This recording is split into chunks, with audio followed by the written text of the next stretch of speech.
Ang kapal naman ng mukha mong kumuha ng pagkain sa kusina nang hindi nagpapaalam. Pagnanakaw ka talaga no? Hindi po ako magnanakaw. Nagsabi naman po ako kay Sir Dante kanina na kung pwede hihingi lang ako ng tinapay. Nagugutom na kasi ang anak ko kanina sa bahay. Walang sinasabi sa akin si Dante. Nagdaday lang ka pa. Ang sabihin mo, magnanakaw ka talaga. Kaya hindi ka naunlad Kasi ang buhay mo, hinahaluan mo ng kasamaan. Hindi po ako masamang tao, sir. Mahirap po ako pero kahit na kailan, hindi ko po naisip na magnakaw ng kahit na ano. Mas pipiliin ko pa pong mamatay sa gutom kaysa manguha ng bagay na hindi naman po sa akin. Sus! Ganyan na sinasabi ng mga kagaya mong mahihirap Gasgas na ang ganyang linyahan. Alam mo, Susan, hindi mo na ako maloloko sa ganyan Ilang tinapay na kinuha mo? 2 lang po. Yung malalaking monay po. Babawasan ko ng 200 ang sahod mo, ha? Grabe naman po. Ang laki naman po yata ng ibabawas nyo. Tinapay lang naman po ang hiningi ko Alam mo ba kung gaano kamahal ang tinapay na yon? Kung sa bagay, hindi ka pa naman pala nakakabili ng mga mamahaling pagkain. Basta, 200 ang kaltas. Ito na lang yung paraan para hindi ako mabana sa'yo, Susan. Sobra naman po ang 200. Maliit lang naman po ang sahod ko rito bilang utusan. Malaking bagay na po sa akin ang 200. Kaya nakikiusap po ako, Sir Facundo. Baka kung pwede liitan lang po natin ng... Manahimik ka! Kaya ang daming tamad at mahihirap sa bansang ito Dahil sa kagaya mong lagi na lang pinagbibigyan. Alam mo ba kung bakit ka naghihirap ng ganyan? Kasi palagi mong iniisip na merong maaawa sa'yo. Merong magbibigay ng konsiderasyon sa kahirapan mo. Hindi totoo yan. Hindi ako ganyan. Kahit na kailan hindi ko ginamit ang kahirapan ko para makaahon. Lumalaban ako ng patas sa abot ng aking makakaya. Jesus! Nagdadrama ka na naman. Lumayas ka na nga sa harapan ko. Basta ang gusto ko, 200 ang magiging kaltas mo sa sahod mo. Naintindihan mo ba ako? Kung hindi ka papayag, umalis ka na lang dito sa pamamahay ko. Buwisit na babae ito. Ikaw lang ang utusan na palaging maraming sinasabi. Napayuko na lamang ang babaeng si Susan. Hindi na lamang din siya sumagot sa takot na baka bigla siyang tanggalin sa trabaho. Elementarya lang ang tinapos ni Susan. Kaya ang iniisip niya, kapag nawala sa kanya ang trabaho niya, wala nang ibang tatanggap sa kanya. Bumuntong hininga na lamang ang babae na makalabas na rin siya ng mansyon. Pero kahit na nasigawan at napagsalitaan siya ng hindi maganda, hindi siya nagsisisi na naipakain niya kay Ana ang tinapay. Anak? Nasaan ka? Nandito na si Mama. Pagsilip niya sa loob ng kanilang bahay, wala siyang nakitang bata. Kumamot na lamang siya sa ulo sa pag-aakalang baka nasa labas pa ang bata at naglalaro pa rin. Pambihirang bata to talaga 5:00 na ng hapon, naglalaro pa rin. Ay, makapagluto na nga lang muna ng hapunan. Agad na binitiwan ni Susan ang kanyang ginagawa. Nagmamadali siyang makalabas ng kanilang bakuran. Tinungo niya ang kinaroroonan ng kanyang anak. Pagdating niya roon, inabutan niyang nakakagulo na ang mga bata. Agad niyang binuhat ang anak niyang si Ana. Tulong! Tulungan niyo ako! Habang buhat-buhat ng anak, tumakbo siya palabas ng kanilang baryo. Wala siyang masakyan para makaalis. Ang iba namang kapitbahay na nakakita sa kanya ay nakatingin lang. Walang nagkukusang maghatid sa kanya. Kahit na may mga tricycle naman na mga yon. Iyak ng iyak ang babae. Sobrang init na ng katawan ni Ana. Hindi niya inakala na meron pala itong lagnat. Maya-maya lang, meron siyang nakitang magandang sasakyang papasok sana sa kanilang baryo. Dali-dali naman niya itong hinarang. Hindi siya umalis sa harapan. Wala siyang pakialam kung banggain siya nito. Parang awa niyo na! Tulungan niyo ang anak ko! Lumabas ang isang lalaki mula roon. Lumapit ito sa kanya at sandaling tiningnan ang bata. Pagkatapos, bumalik ito sa gilid ng sasakyan at merong kinausap. Boss, yung bata, walang malay. Anong gagawin natin? Sige, pasakin mo. Miss, sakay na. Ihatid natin ang anak mo sa ospital. Naku, maraming salamat. Anong pangalan ng anak mo?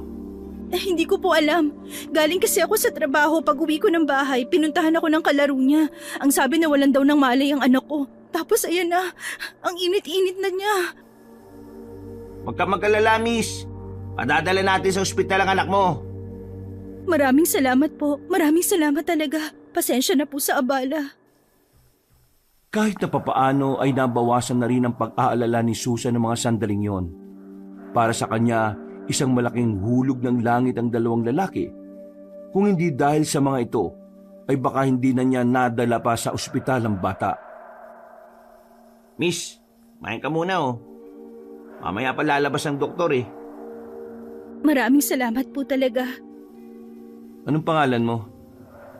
Susan po. Susan po ang pangalan ko. Anong trabaho mo? Isa lang po akong utusan sa isang mansyon. Utusan? Kasambahay? Hindi po. Magkaiba po ang kasambahay sa utusan. Ang kasambahay po, nasa bahay lang sila. Ang utusan, inuutusan kahit na anong oras at kung saan-saan. At mas maliit po ang sahod ng isang utusan. Bakit ka pumayag na maging ganyan ang trabaho mo? Wala naman po kasi akong tinapos eh. Kaya hindi ko alam kung merong tatanggap sa akin sa ibang trabaho. Ilang taon na ang bata? Anong pangalan niya? 8 taon lang po siya. Ana po ang kanyang pangalan. Tumango na lamang ang binata. Maya-maya pa, biglang lumabas na ang doktor. Sinabi nitong wala namang seryosong karamdaman ng kanyang anak. Mataas lang talaga ang lagnat nito. At dahil na rin sa kakulungan ng kinain, nahimatay ang bata. Nakahinga na ng maluwag ang babae. Pero nang maisip niya ang magiging bayarin nila sa ospital, dito na sumakit ang ulo niya. Hindi naman kalakihan ang kanilang bill, pero kahit na gano'n wala naman siyang pera para bayaran yon. Huwag ka na mag-alala. Binayaran na ni boss ang bill. May mga gamot na rin kasama yon. Naku, maraming salamat. Habang buhay kong tatanawin ang utang na loob ang ginawa niyo para sa anak ko. Hindi ko alam pero bakit ang bait niyo sa akin? Hindi niyo naman ako kilala eh. Mabuti ka naman tao eh. Kaya dapat lang na makatagpo ka rin ng mabubuting nilalang na gaya namin. Oh, eto, tanggapin mo to. Panggastos ng pang-1 linggo. Ibili mo ng masustansyang pagkain para sa anak mo. Naku, hindi na po. Nakakahiya na po. Kayo na nagbayad ng bill ng anak ko tapos... Kapag ipinagkakait sa atin ang mga oportunidad para umunlad, wala na dapat po ang hiya sa katauhan natin. Kung anong nandyan, kailangan mong kunin kagad. Kasi hindi mo alam kung darating pa ba yun sa susunod. Maraming salamat talaga ha. Pero balang araw, babawi ako sa'yo. Ano nga po palang pangalan niyo? Victor ang pangalan ko. Ito naman kasama ko, si Crisanto. Maraming salamat po ulit, Sir Victor at Sir Crisanto. Hintayin mo na lang kung kailan papalabasin ng bata. May gagawin pa silang observation eh. Pagkatapos, pwede na kayong umalis. Alanganing oras na rin. O paano? Uwi na muna kami. Pasensya na kung naabala ko ang lakad niyo ha. Maraming araw para doon. Pero ang buhay, hindi mo na mababawi sa susunod na araw kapag nawala. Habang papalayo ang dalawang lalaki, natuwa ang puso ni Susan. Hindi niya kasi inakala na may mga mayayaman pa palang talagang may mabubuting puso. Ang akala niya kasi, lahat ng mayayaman ay pare-pareho lang. Pero ang gabing yon, binago ng pangyayaring yon ang kanyang pananaw sa buhay. Kinabukasan, nakauwi na ang mag-ina. Nagkaroon na rin ng malay ang bata at wala na rin itong lagnat. Pero ayon sa payo ng doktor, kailangan magpahinga muna si Ana. Kaya naman, para maalagaan ng maayos ang anak niya, hindi na muna siya tatanggap ng utos mula sa mansyon. Mama, pasensya na po kung nag-alala kayo sa akin ha. Hindi ko na po uulitin. Wala ka namang kasalanan anak. Sadyang may sakit ka lang talaga kahapon. Pero ngayon, kamusta na ba ang pakiramdam mo? Magaan na po ang pakiramdam ko. Wala na pong masakit sa akin. Oh, edi kumain ka pa ng marami. Kain pa, tapos mamaya iinom ka na ng gamot mo, ha? Mama, bakit po ang dami po nating pagkain? Sahod niyo na po ba? Hindi pa anak, meron lang talagang nagmagandang loob. Pinadala sila ng langit para tulungan tayo. Mama, mga angel po ba sila? Angel? Oo, baka nga mga anghel sila. O sige pa, kumain ka na. Kailangan mong magpalakas para kapag malakas ka na ulit, pwede ka na ulit makapaglaro. Talaga po, Mama? Oo naman, kaya dapat palagi kang malusog ha. Huwag na huwag kang kakain ng mga hindi masusustansya. Masaya ang umagang yon para kay Susan. Bukod kasi sa marami silang pagkain, nakikita rin niya kung gaano kasaya ang kanyang anak. Si Ana na lang kasi ang natitira niyang pamilya. Meron pa naman siyang mga kamag-anak sa lugar nila, pero lahat ng yon ay hindi siya kinikilala. Akala kasi ng mga kamag-anak niya, uutang siya sa mga yon. Mabilis na lumipas ang mga oras. Tuluyan ang sumapit ang kinagabihan. Dahil wala naman na siyang gagawin sa mga oras na yon, naisipan niya na lang na pumunta sa mansyon ni Don Facundo. Nagbabaka sakali na meron siyang matatanggap na utos. Pagbukas ng gate, bumungad sa kanya ang matandang lalaki na mukhang aalis pa lang. Nakasimangot agad ito nang tumingin sa kanya. Bakit ngayon ka lang? Buong araw akong naghintay sa iyo dahil ang dami kong iuutos.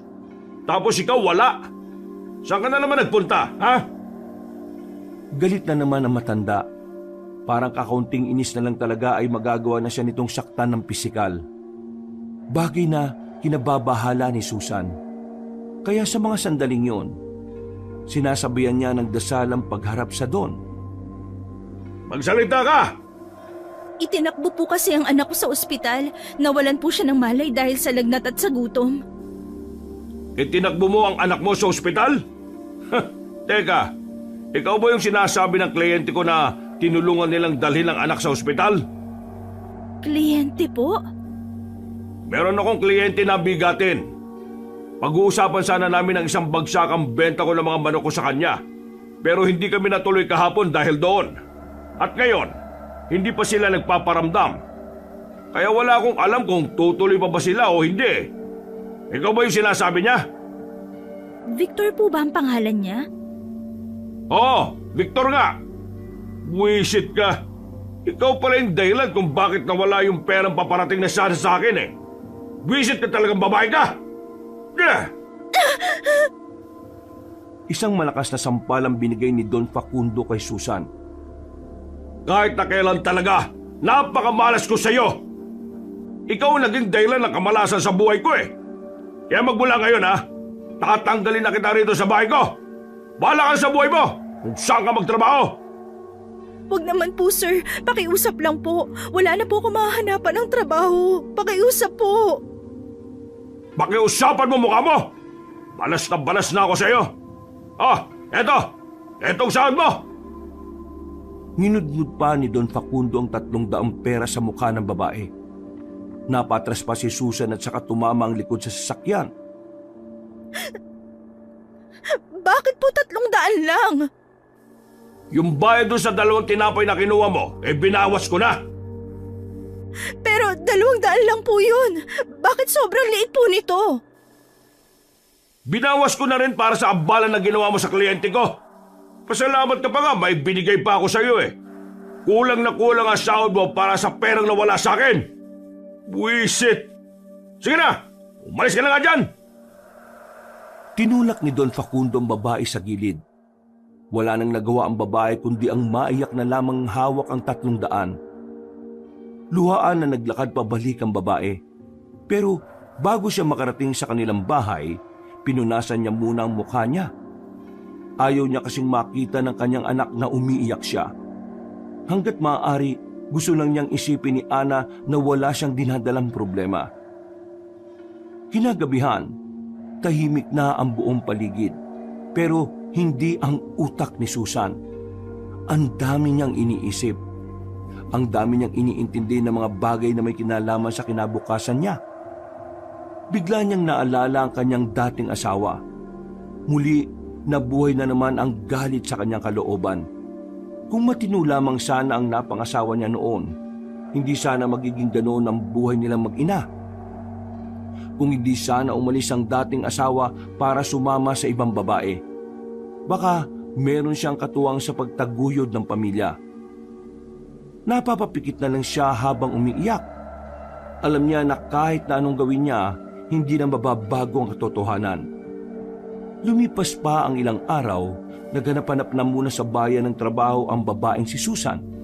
Pero kahit sa mga karinderya, hindi siya matanggap-tanggap. Kung walang bakante, ayon naman sa kanya ng mga may-ari sa hindi niya malamang dahilan. Ang hirap talaga makahanap ng trabaho kapag wala kang tinapos. Mababa ang tingin ng mga tao sa mga kagaya ko.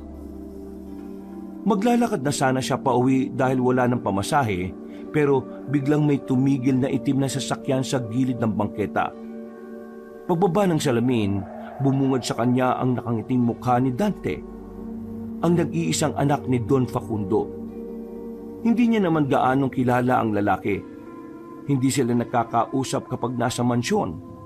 Kaya naman hindi niya maintindihan kung bakit kumakangiti ito para bang matagal na silang magkakilala. Susan, sakay na! Wala nang choice ang babae. Kung lalakarin niya ang bayan hanggang sa baryo nila, baka abutin pa siya ng hating gabi. Kaya naman sumakay na rin siya kahit na nakakaramdam siya ng hiya at pagkailang. Ano nga palang ginagawa mo rito? Gabing-gabi na. Naghahanap ng trabaho, sir. Naghahanap ng trabaho? Nasa mansyon ka na naman, di ba? Tinanggal na po ako ng papa niyo. Ha? Bakit? Bakit ka tinanggal?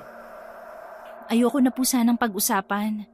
Pero ganun po ang nangyari eh. Sira ulo talaga ang papa ko kahit na kailan, no? Kapag mainit ang ulo, lahat pinagbubuntungan eh. Bale, huwag kang mag-alala. Akong bahala sa'yo. Hahanap kita ng maganda-gandang trabaho. Hinawakan siya ni Dante sa balikat. Bumaba ito sa kanyang braso. Mas lalo siyang naging hindi komportable. Pakiramdam niya rin, kakaiba ang ibig sabihin ng ngiti ng lalaki. Pati ang tingin nito sa kanya. Bababa sana siya ng sasakyan pero biglang pinaandar ni Dante ang sasakyan. Kaya naman wala siyang magawa kundi tiisin ng sandaling yon. Alam mo, Susan, may itsura ka eh. I mean, maganda ka rin naman. Kailangan mo lang talagang mag-ayos eh. Pero, teka, meron akong alam na trabaho eh.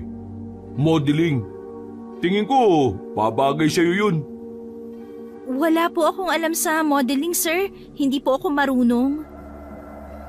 Ano ka ba? Kaya ka nga ititrain eh. Tuturuan ka dun.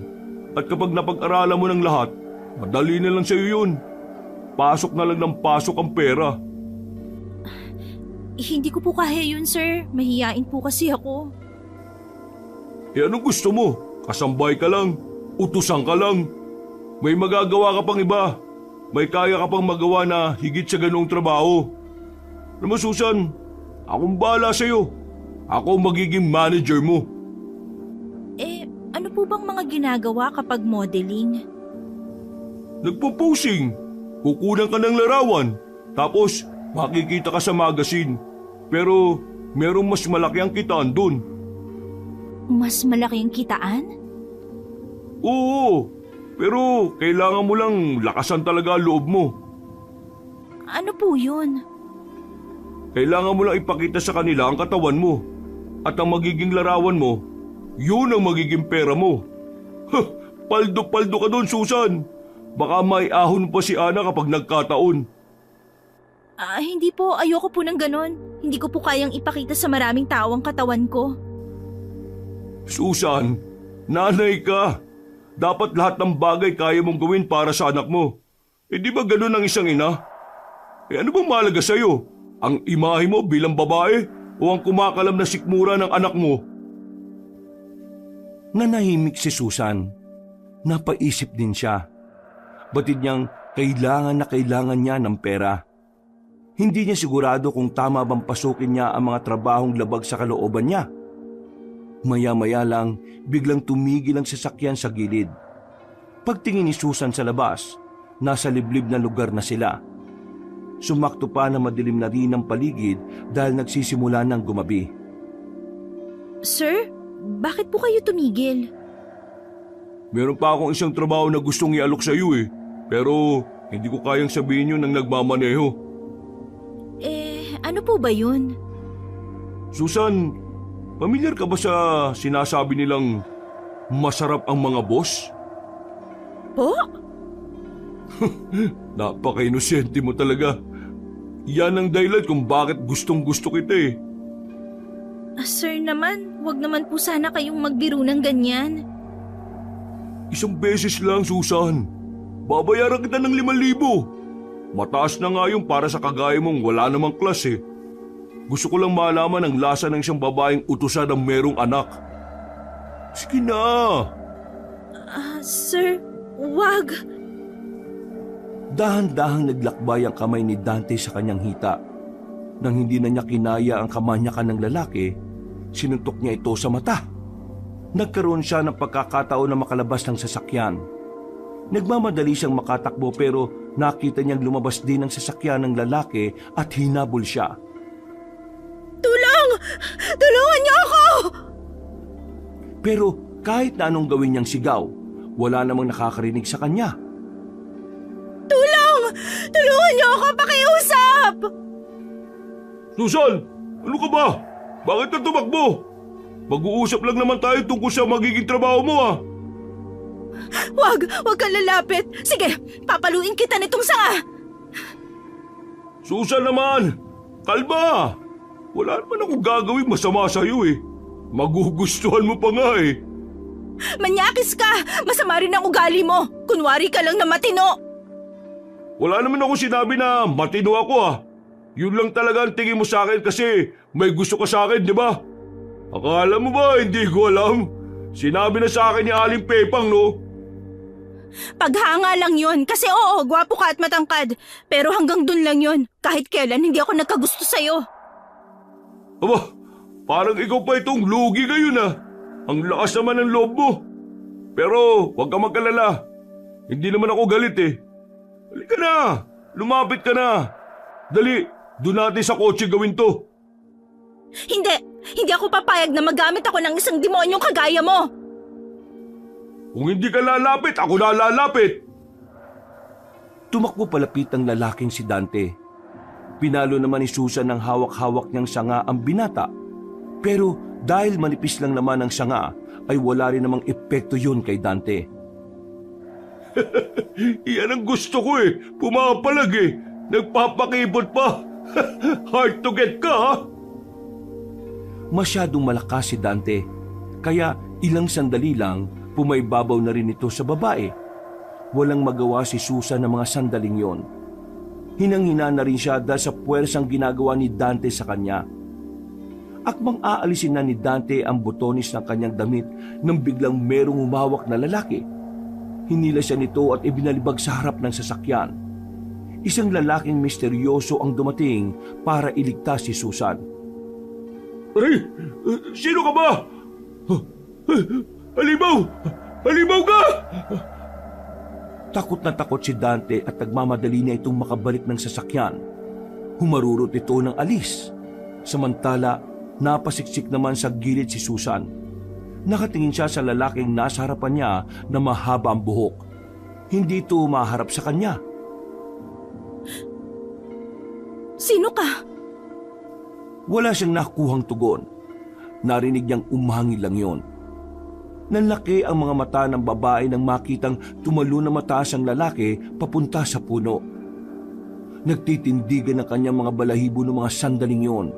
Pero nang mahimasmasan siya, nagmamadali na rin siyang tumayo. Takbo lamang siya ng takbo. Hanggang sa isang tricycle ang napadaan at naisakay siya. Habang nasa biyahe, nagdadalawang isip siya sa gagawin niya. Hindi niya alam kung isusumbong niya ba sa mga pulis ang kahayupang ginawa ni Dante sa kanya.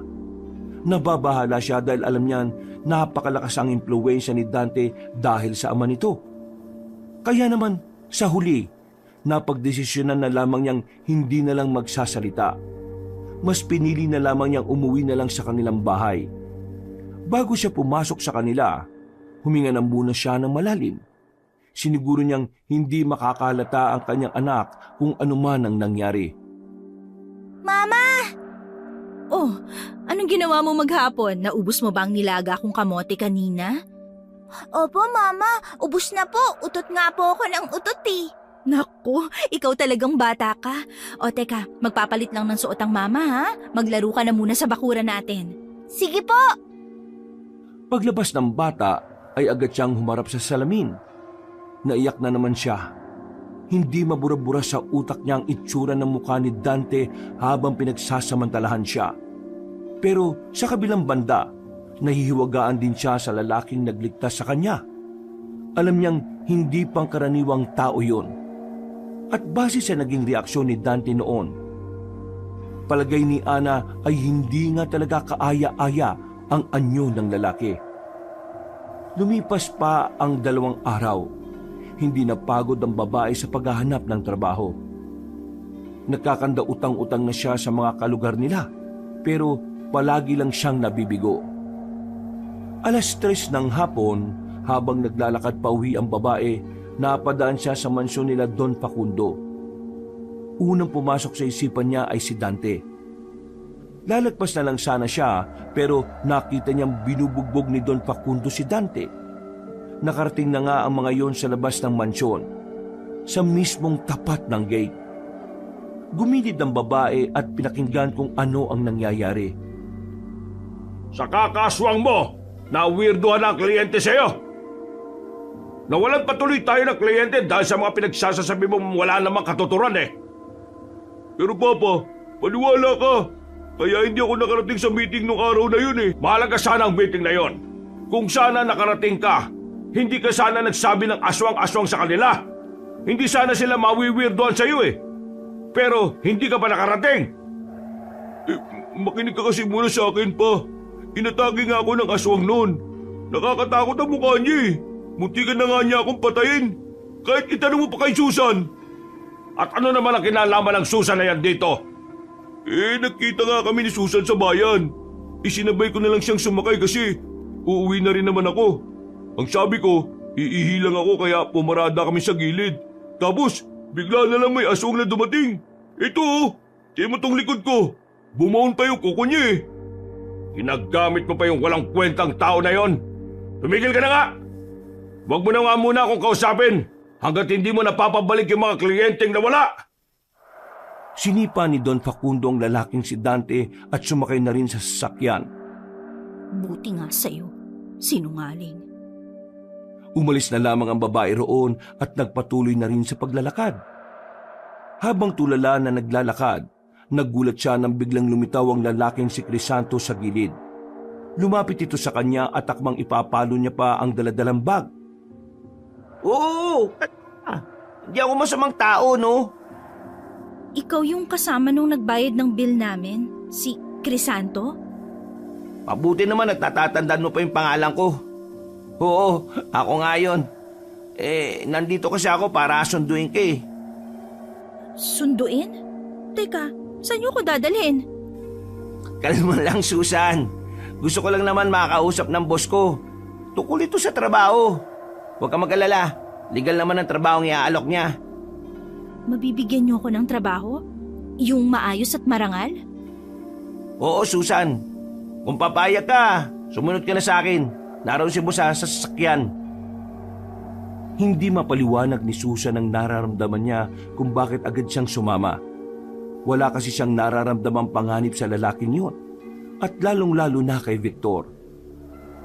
Nang nakapasok na siya sa loob ng sasakyan, nabalitaan ko, natanggal ka sa trabaho dahil sa akin.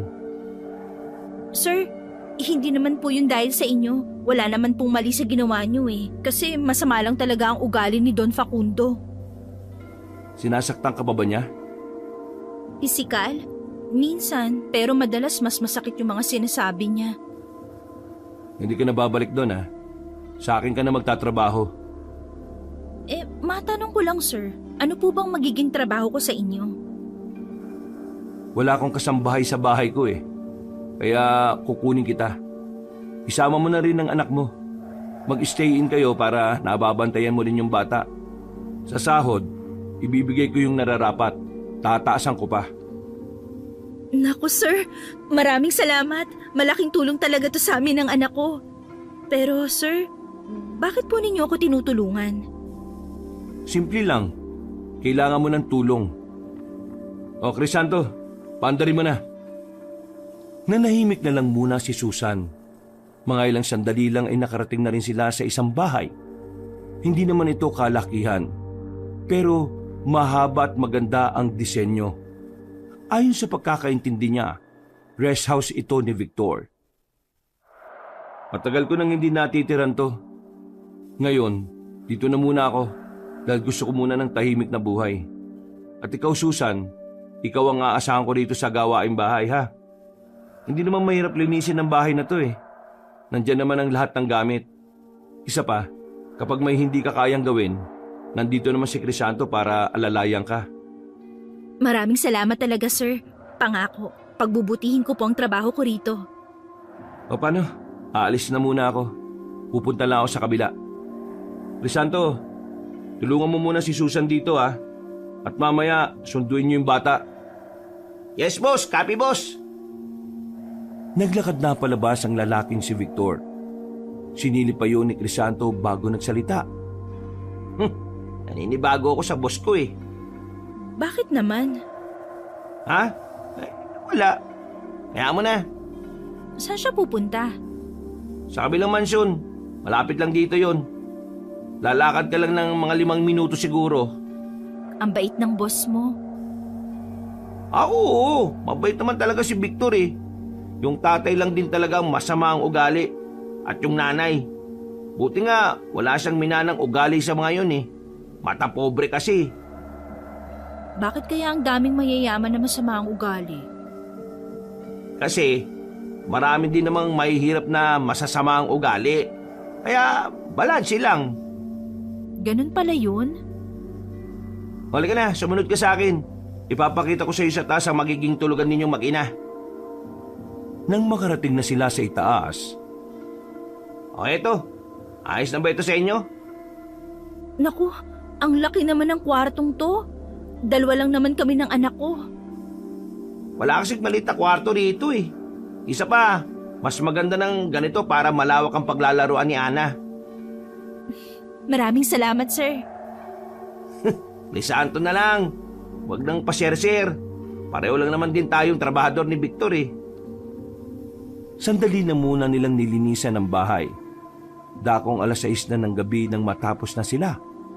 Lumabas sila sandali para sunduin na ang batang si Ana at para makalipat na rin sila. Pasakay na sila ng sasakyan pero merong isang lalaking nakatayo sa tapat.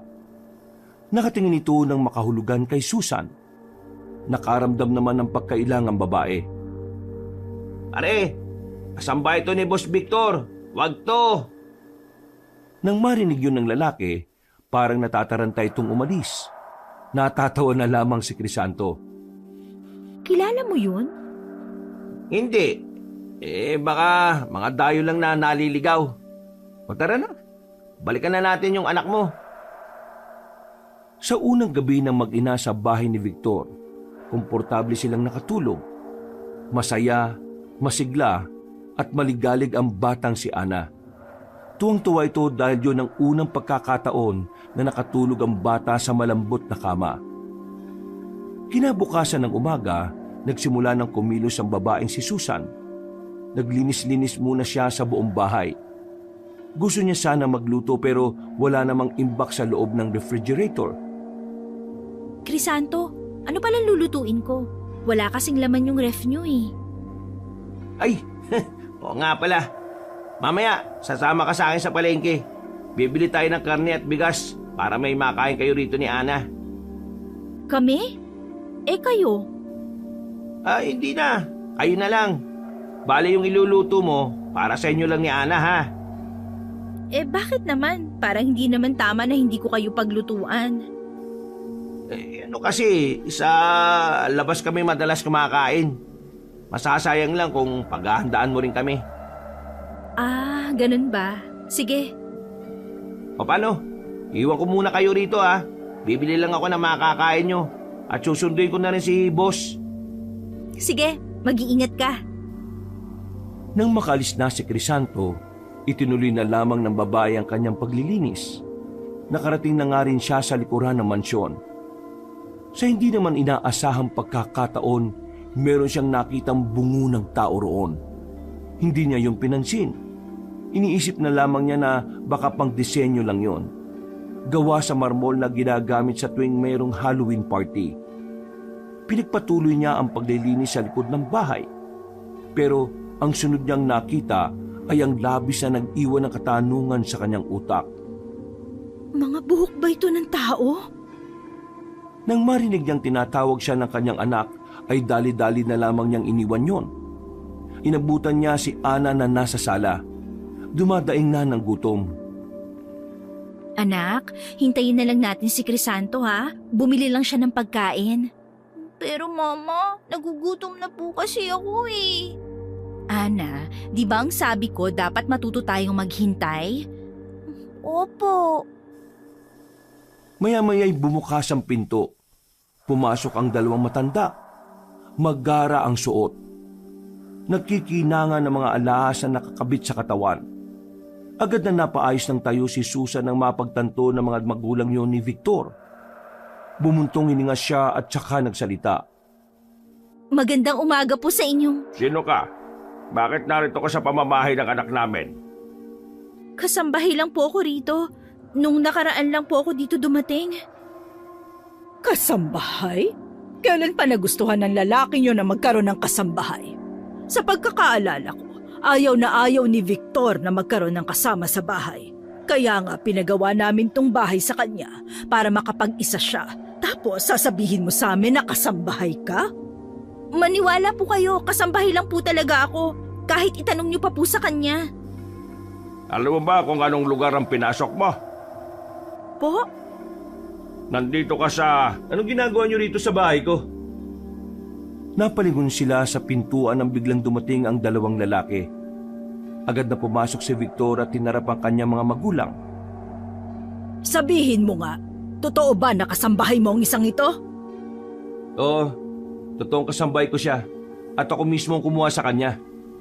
Ah, iba na pala ang gusto mo ngayon. Ayaw mo na yatang mapag-isa. Anong nagpabago sa isipan mo, Victor? Nakakalungkot ang mag-isa eh. Nalulungkot kang mag-isa? Yun lang ang dahilan mo? Oo, nakakalungkot mag-isa.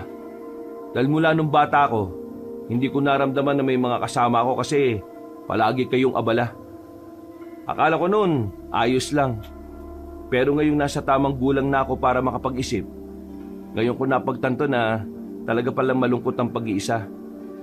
Ayaw kong mamatay balang araw na walang nakasama. Tila natameme ang dalawang matanda. Parang nakonsensya ang mga ito. Isinama ko ng anak niya dahil malayo ang bahay nila rito eh. Dito na rin muna matutulog si Crisanto para nakakasama ko rin siya. Alam ko may iba pa kayong dahilan kaya kayo napasyal dito. Pero nakikiusap ako na sa ibang araw na lang natin pag-usapan yon kung po pwede. Victor, alalahanin mo, may mga bagay kang hindi pwedeng sirain dahil nakasalalay ang buong angkan natin. Pinapaalala ko lang sa iyo, ha? Nakatakda na ang kapalaran mo. O tara na, Vilma. Naglakad na paalis ang dalawa. Noong mga sandaling yun ay tila nakahinga na rin ng maluwag si Victor. Ganon din naman si Crisanto na parang kanina pa hindi makapagsalita. Pasensya na kayo ah. Kuya Victor, Papa at Mama niyo po ba sila? Ana, anong sinabi ko? Huwag kang makikisali sa usapan ng matatanda, di ba? Sorry po. Sir, wala naman po silang sinabi sa akin na masama. Nagtatanong lang sila sa akin. Mabuti naman kung ganon. Crisanto, magmula ngayon, sasamahan mo na sila palagi ha. Paano yung mga lakad mo? Kaya ko naman ang sarili ko. Susan, iluto niyo yung dala ni Crisanto at kumain na kayo. Magpapahinga lang ako sa kwarto ko. Agad namang silang nagtungo ni Crisanto sa kusina. Sinimulan nila ang paghiwa ng mga ricado para sa tinolang iluluto nila. Walang bawang? Ay, oo nga pala, nakakalimutan ko. Wala ring asin. Ang malaga, meron tayong seasoning cube. Okay na yan. Pinagtyaga na lamang ni Susan yon. Mga ilang sandali lang ay naluto na rin naman ng tinolang manok. Nakakain na rin silang dalawa ni Ana. Pagkatapos, naglinis naman siya ng bahay. Dakong 3:00 na nang matapos siya. Hindi na niya nabantayan ng oras. Paggising niya ay gabi na pala. Tulog din ang batang si Ana sa tabi niya. Hala, ginabi na pala ako. Natatarantang lumabas ng silid ang babaeng si Susan. Pagbaba niya ng sala, nakapatay ang ilaw doon. Pero bukas naman ang sa labas. Palagay niya ay umalis ang dalawang lalaki. Papunta siya sa kusina nang biglang may nakita siyang lalaking nakatayo sa labas. May kasama itong dalawang babae. Ang tingin ng mga iyon sa kanya ay parang may binabalak na masama. Nakaramdam ng kaunting takot ang babae. Wala siyang ideya kung anong ginagawa ng mga yun doon. Sa halip na papunta siya sa kusina, bumalik na lang siya pataas. Nabangga niya si Victor na pababa na rin pala ng hagdan. Aray ko, pasensya na po, sir. Oh, bakit hindi ka pa natutulog? Kagigising ko lang po, sir. Iinom sana ako ng tubig, kaso... Kaso ano? Meron pong tao sa labas 2 babae, 1 lalaki. Tapos yung tingin nila sa akin, parang may binabalak sila. Agad na tiningnan ni Victor ang nasa labas, pero wala na itong nakita roon. Nagtataka naman si Susan. Alam niyang totoo ang nakita niya. Hindi siya maaaring magkamali. Sir, nakita ko talaga sila kanina. Doon po sa gilid ng halaman na yun, no? Susan, baka epekto lang yan ng paninibago mo sa bahay. Sir? Ayon sa pag-aaral, may mga pagkakataon na kapag naninibago ka sa bagong lugar na ginagalawan mo, mas lumalakas ang imahinasyon mo. Minsan pa nga, yung mga nakikita natin na hindi nakikita ng iba, imahinasyon lang din natin yun. Ganun po ba yun? Oo, kaya wag mo nang masyadong stressin ang sarili mo. Sige po, sir. Bumuntong hininga na lamang ang babae. Naglakad na rin si Victor papuntang kusina at sabay silang kumuha ng tubig. Pinilit na lamang ni Susan na alisin ang mga bagay na napapansin at nakikita niya. Itinoon na lamang niya ang kanyang atensyon sa kanyang trabaho. Hanggang sa tumagal na nga sila ng 1 linggo doon. Unti-unti nang nasasanay si Susan. At sa mga nakalipas na araw, wala na ang mga nakikita niyang tao sa bakuran ng bahay. 5:00 ng hapon. Nung araw na yon, pahinga ni Susan. Kaya naman, nanggaling sila ng kanyang anak sa pamamasyal. Pero nang umuwi na sila sa bahay ni Victor, narinig niyang nagtatalo mga yon sa loob. Victor, makinig ka. Kailangan mo magpakasal kay Mona Lisa para mas lalong lumakas ang angkan natin. Ang magiging anak niyo ang siyang magdadala ng swerte at kalakasan sa ating lahat. Siya ang magiging simbolo ng 2 angkan na magsasanim puwersa. Hindi ba pwedeng hindian yon? Ang kasal niyong 2 ay matagal nang itinakda ng Panginoon natin. At tanda kayong isakripisyo kami ni Mona Lisa para lang sa baluktot na katwiran na sinasabi niyong propesiya? Hindi pa kayo naaawa sa amin ni Mona Lisa? Naisip niyo man lang ba kung ano ang magiging kinabukasan namin? Pa, Ma, hindi namin mahal ang isa't isa. Hindi namin kayang magpalaki ng isang bata na hindi pagmamahal ang pundasyon. Sana naiintindihan niyo yung sinasabi ko. This is not about your happiness. It's about our family tradition and culture. Isang malaking kasalanan ang mangyayari kung hindi ito matutuloy. Kayo ang nagtakda sa aming 2. At hindi ang Panginoon natin. Kayo lang ang nagpupumilit. Victorino! Natututo ka na sumagot sa ama mo! Kailan ka ba namin tinuruan ng ganyan, ha? Para din naman sa lahat ang gagawin nating ito. Hindi ito dahil lang sa gusto namin. Ano ba kasi ang mahirap intindihin? Hindi ko mahal si Mona Lisa. At hindi niya rin ako mahal. Bakit niyo pinipilit maging mag-asawa kaming dalawa kung walang pagmamahalan na namamagitan sa amin? Ikaw ang hindi nakakaintindi. Hindi ka ito tungkol sa mga nararamdaman nyo. Tungkol ito sa kultura at tradisyon. Eh di baguhin niyo ang tradisyon na ito dahil hindi na ito umaakma sa mga bagong henerasyon. Kung hindi mangyayari ang kasal, pwede tayong api-apihin ang buong angkan. Kailangan natin dumikit sa malakas, Victor. Yun ang isipin mo. Sawang-sawa na ako sa ganitong buhay. Ano sinabi mo? Paano mo nasasabing nakakasawa ang ganitong buhay samantalang pinalaki ka naming hindi nakakaranas ng hirap? Sana nga pinanganak na lang akong mahirap eh. Para naman nararanasan ko ring mamuhay ng normal. Tapusin na natin ang dramang ito. Kung anong nakasaad sa propesiya, yun ang dapat na mangyari. Itutuloy ang kasal sa ayaw at sa gusto mo. Wala kang magagawa, Victor. At subukan mo lang na suwayin ako. Makikita mo kung ano ang hinahanap mo. Padabog na lumabas ng mansyon ng dalawang matanda. Sandali pa itong tumigil at tumingin kay Susan mula ulo hanggang paa. Napayuko lang ang babae dahil sa kahihiyan. Nang makaalis na ang mga yon, ay pumasok na rin sila sa loob. Agad namang dinala ni Crisanto ang bata sa itaas. Narinig mo ba ang lahat? Pasensya na sir, hindi ko inaasahan na nag-uusap po kayo. Ang lakas din po kasi ng usapan nyo kaya rinig ko hanggang labas. Ano pa mga narinig mo? Tungkol po sa kasal at sa inyo ng babaeng si Mona Lisa. Yun lang? Opo, yun lang. Hindi na nagsalita pa si Victor. Umalis na lamang din ito ng bahay. Nagkibit-balikat na lamang ang babae. Mabilis na lumipas sa mga oras. Noong mga sandaling yon, wala si Crisanto. Tanging silang mag-ina lamang ang naroroon. Maagang nakatulog ang kanyang anak. Habang siya naman, nasa sala lang. Nagluluto ng pagkain na pwede niyang maihain sa dalawang lalaki. Habang abala ang babae sa ginagawa niya, nasilip niya mula sa bintana ng kusina na merong tao sa tapat ng bahay. Nung una, akala niya ay merong naghahanap kay Victor. Itinigil na muna niya ang pagluluto at nagtungo sa main door. Pero nang makarating siya roon, biglang nawala ang isang lalaki. Nasaan na yun? Wala naman na rito. Bigla na lamang lumitaw ang lalaki sa likuran niya. Nakapasok na ito ng bahay nang hindi niya namamalayan. Natumba ang babae. Sa takot niya ay hindi na siya makagalaw. Sino ka? Anong kailangan mo sa akin? Anong gagawin mo sa akin?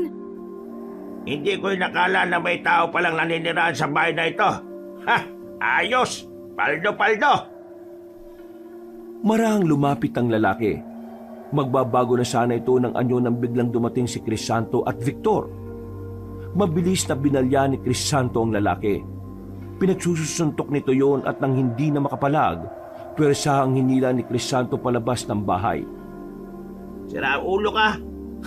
Kapal ng mukha mong mag-trespassing ha. Nakahawak sa dibdib ang babae habang sunod-sunod ang paghinga. Hindi niya inakala na mangyayari ulit ang naranasan niya kay Dante. Ayos ka lang ba? Sinaktan ka ba niya? Hindi niya ako sinaktan. Ayos lang naman ako. Pasensya ka na kung naranasan mo ulit to ha. Ulit? Nagtataka si Susan. Wala naman kasi siyang pinagsabiang iba tungkol sa ginawa sa kanya ni Dante. Tiningnan niya si Victor. Mukhang nagulat din ito sa tanong niya. Ang ibig kong sabihin, yung may mananakit sa'yo. Nasabi mo di ba na sinasaktan ka ni Don Facundo? Oo. Kaya huwag ka mag-alala. Hindi na aalis ng bahay si Crisanto. Sasamahan ka na niya palagi. Sino ba lalaking yun? Bakit parang ang dali-dali naman niya nakakapasok sa bahay? Hindi ko rin alam eh. Siguro masamang loob. Pero si Crisanto nang bahala sa siraulong yon. Pumasok na lamang sila sa bahay. Tinapos na lamang ni Susan ang kanyang niluluto. At makalipas lang ang halos kalahating oras, nakabalik na rin si Crisanto. Kalmado lamang ito at parang walang nangyari. Okay na. Hindi na yung babalik dito. For good. Mabuti naman kung ganun. Siya nga pala. Dito ka na muna ha. Hayaan mo na lang akong lumakad mag-isa. Parang sinabi mo na rin yan ah. Pero ito, seryoso na to ngayon. Ay, teka lang. Bakit ba ganyan ka makipag-usap sa akin? Ay, sorry boss. Natawa na lamang sila ng mga oras na yon. At sa unang pagkakataon, nakita ni Susan na nakangiti ang lalaking si Victor. Dito na nagsimulang humanga ang babae kahit na alam niyang hindi naman dapat. Para kasi sa kanya, wala siya karapatan na magkaroon ng paghanga dahil mababang uri ng babae lamang siya. Dumaan pa ang mga araw. Naging payapa naman ang buhay na mag-ina sa bahay na yon. Kagaya nung una, ganun pa rin ang sistema. Maghapon pa rin niyang nililinis ang bahay. At tanging sa gabi lamang niya gustong magpahinga. Mga bandang 9:00 ng gabi, kung kailan tulog na ang kanyang anak, si Crisanto naman ay nasa sala. Nakaramdam ng kakaiba ang babae sa tapat ng bintana ng kanyang silid. Nakabukas yun. Malayang nakakapasok ang malamig na simoy ng hangin. Maraan siyang naglakad doon. Tumungaw siya. Tumingin siya sa baba. Wala naman siyang nakitang tao. Aalis na sana siya roon nang biglang makita niyang may nakadungaw sa bubungan. Isang lalaki. Nanlilisik at namumula ang mga mata. Diyos ko! Napasigaw ang babae. Nagising din ang batang si Ana sa lakas ng sigaw niya. Mabilis din naman siyang pinuntahan ni Crisanto. Oh, bakit Susan? Anong nangyari? Diyan sa bubong! May tao sa bubong! Nalilisik ang mata niya! May tao sa bubong? Oo, pakiusap, pakitingnan. Lumapit ang lalaking si Crisanto sa bintana. Sumilip ito pero wala naman itong nakita. Pero narinig na lamang nila na meron ng mabibigat na paa ang naglalakad doon. Napayakap na lamang ang babae sa kanyang anak. Mama, ano po ba nangyayari? Bakit po may tao sa bubungan? Sino po yun? Okay nga alis dito ah. Isasaro ko ang bintana at pinto.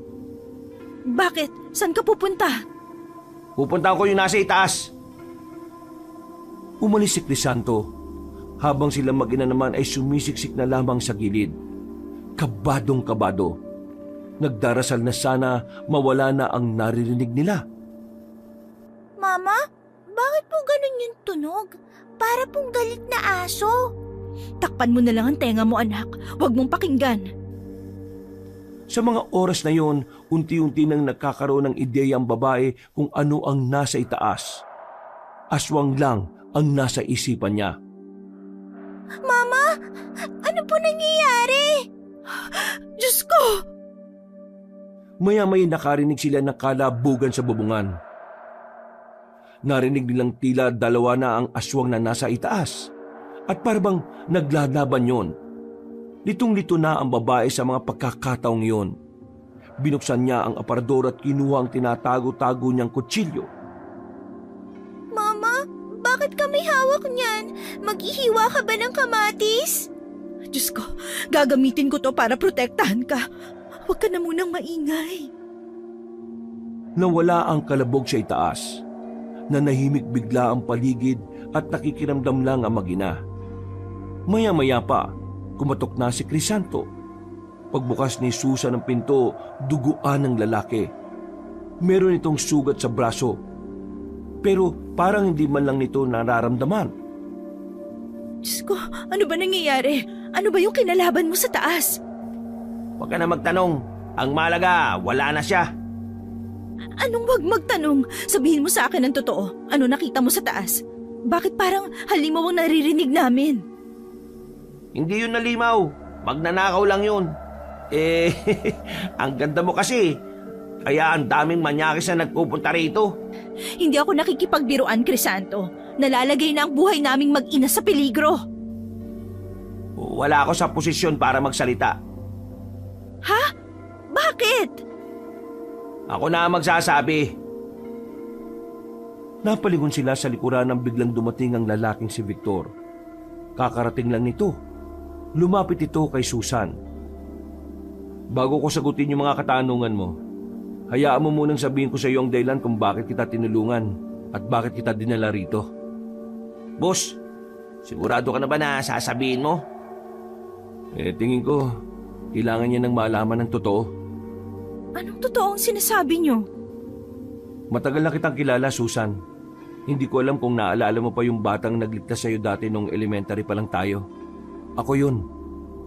Yung munti ka na ako mahulog sa bangin? Oo, ako yun.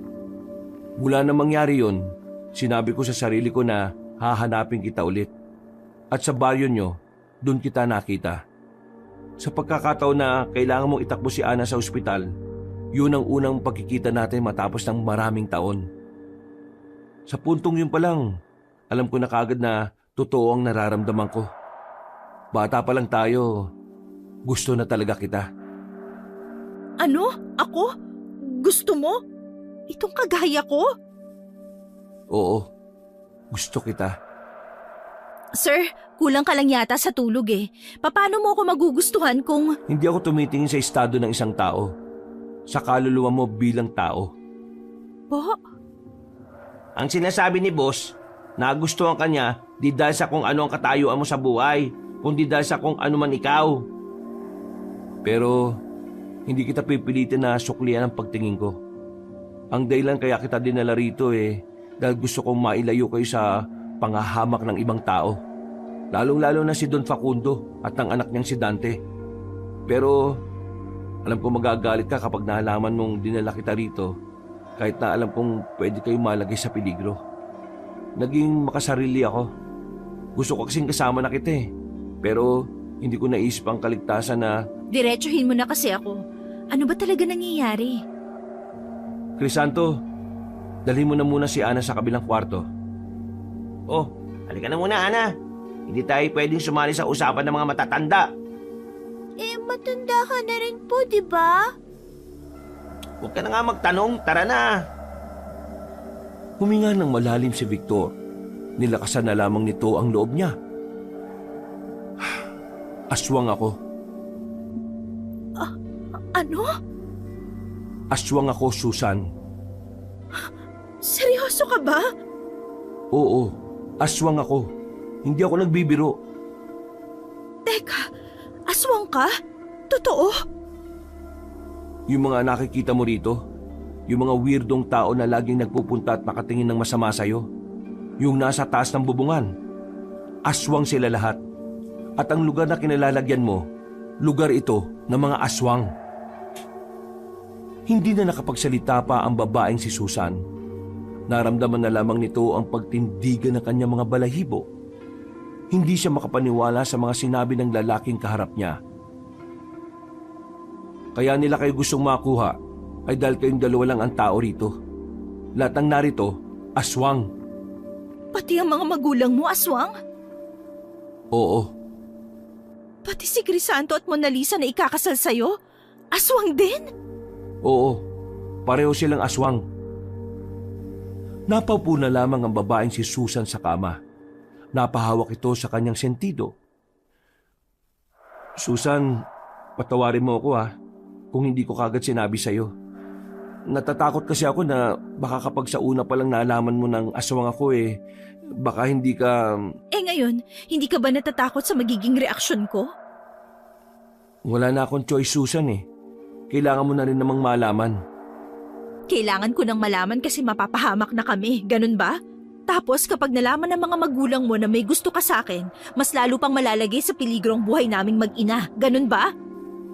Patawarin mo ko kung naging makasarili ako. Pero huwag ka mag-alala. Hindi naman ako masamang aswang Kaming dalawa ni Crisanto, mabubuti kami. Oo nga, hindi ka nga masamang aswang. Pero mas maraming masasamang aswang na gusto kaming kainin ng anak ko. Nandito ako, poprotektahan kita. Ang galing mo rin ano? Dinala mo ako rito para meron kang protektahan. Nilagay mo kami sa panganib para meron kang ililigtas? Para ano? Para magmukha kang magaling? Magaling at mabuting aswang?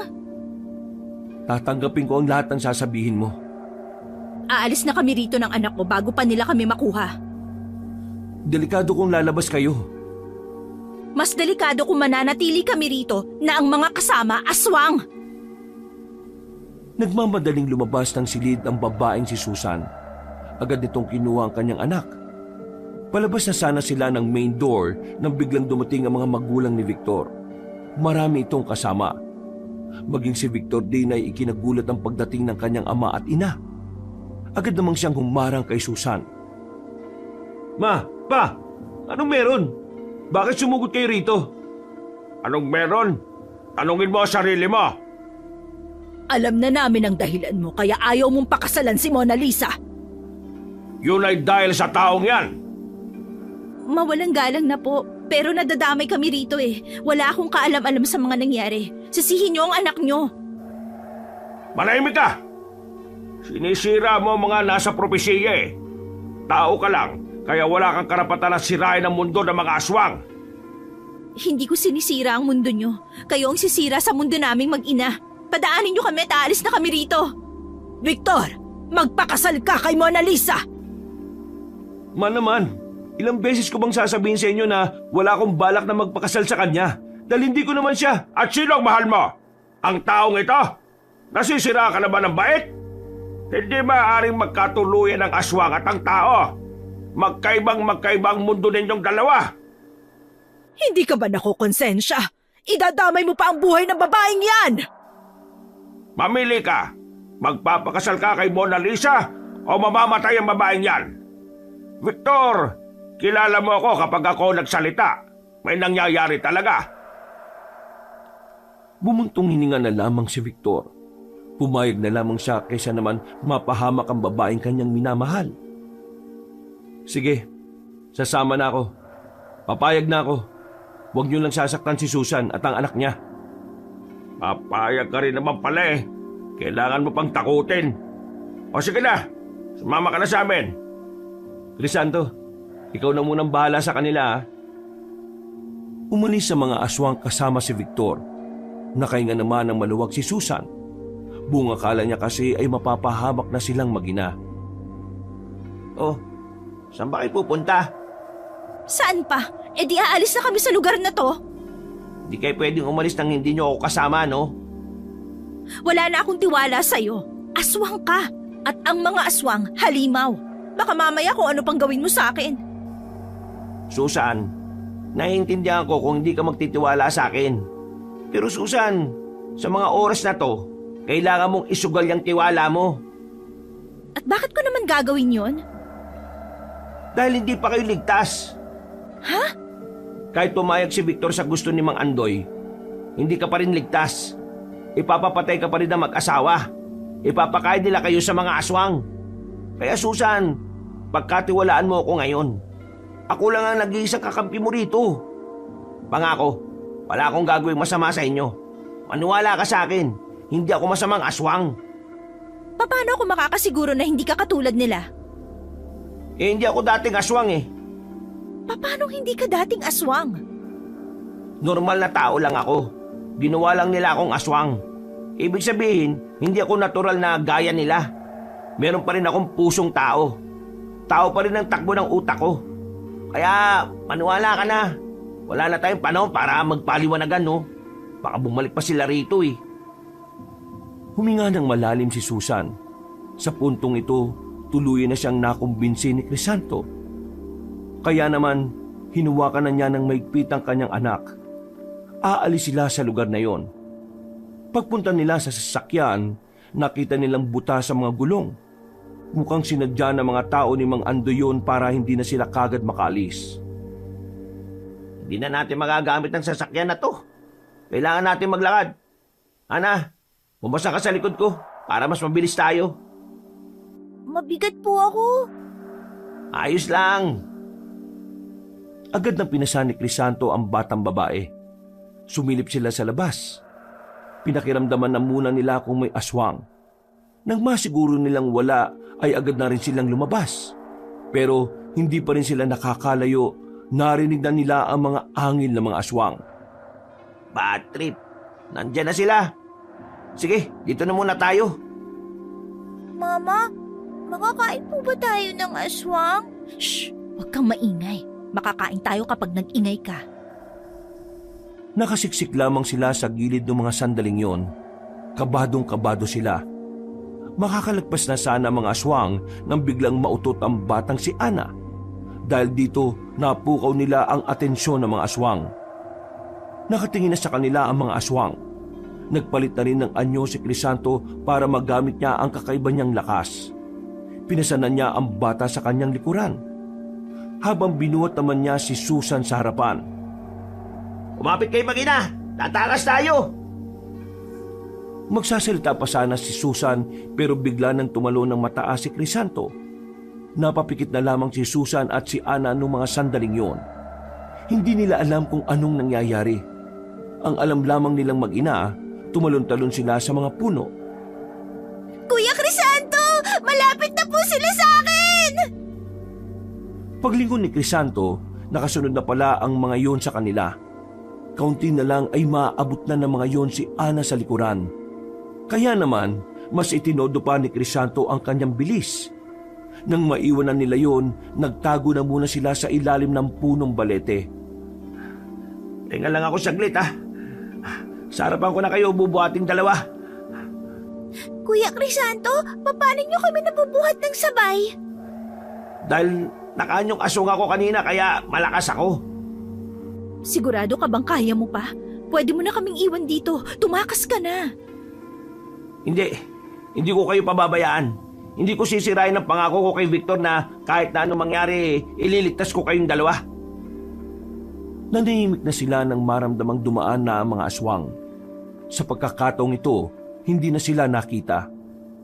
Makalipas lang ang 5 minuto, binuhat na uli ni Crisanto ang mag-ina sa harapan. Tumakbo na siya ulit ng mabilis hanggang sa makahanap na sila ng mas ligtas na lugar.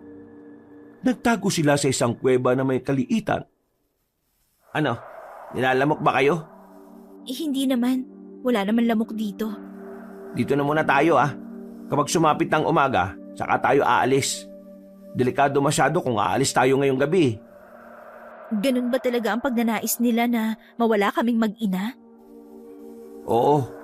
Bukod sa alam nilang distraction kayo sa kasal, nakita nyo rin yung mukha ng mga aswang. Lahat ng tao nakakakilala sa kanila, pinapatay nila. Susan, pasensya ka na sa ginawa ni Victor ah. Alam kong napakamakasarili niya. Dinala nila kayo sa lugar na maraming aswang. Pero maniwala ka, wala siyang balak na itira ka doon. Pinaplanuhan na namin kung saan kayo lilipat eh.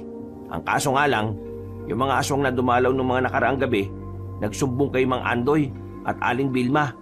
Kaya nalaman nila na gusto ka ni Victor. Pero mali pa rin yung ginawa niya eh. Makasarili yung ginawa niya. Ang akala kasi ni Victor, ganun ang pagmamahal. Akala niya, kapag magkasama kayo mas ligtas kayo.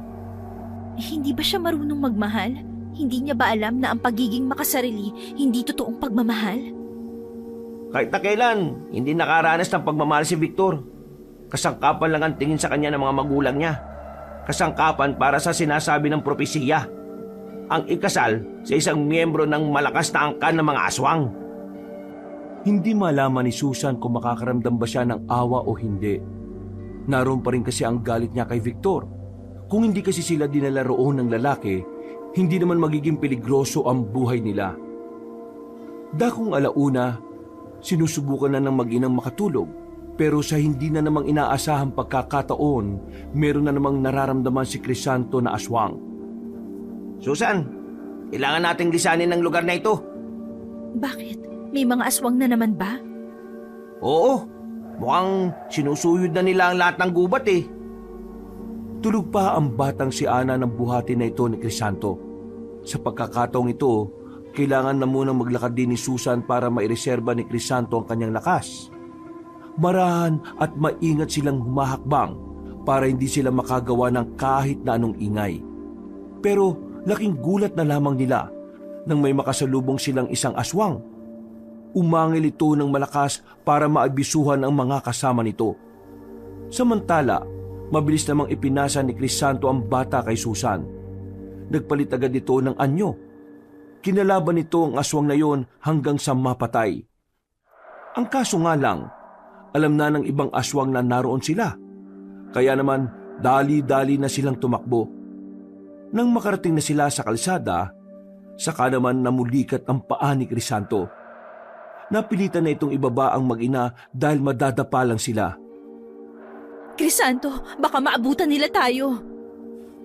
Mauna na kayo. Ako nang bahala. Hindi pwede. Yung pa ako namumulikat, naninigas. Ituwid mo. Aray, ang sakit. Hindi na nagsayang ng oras ang babaeng si Susan.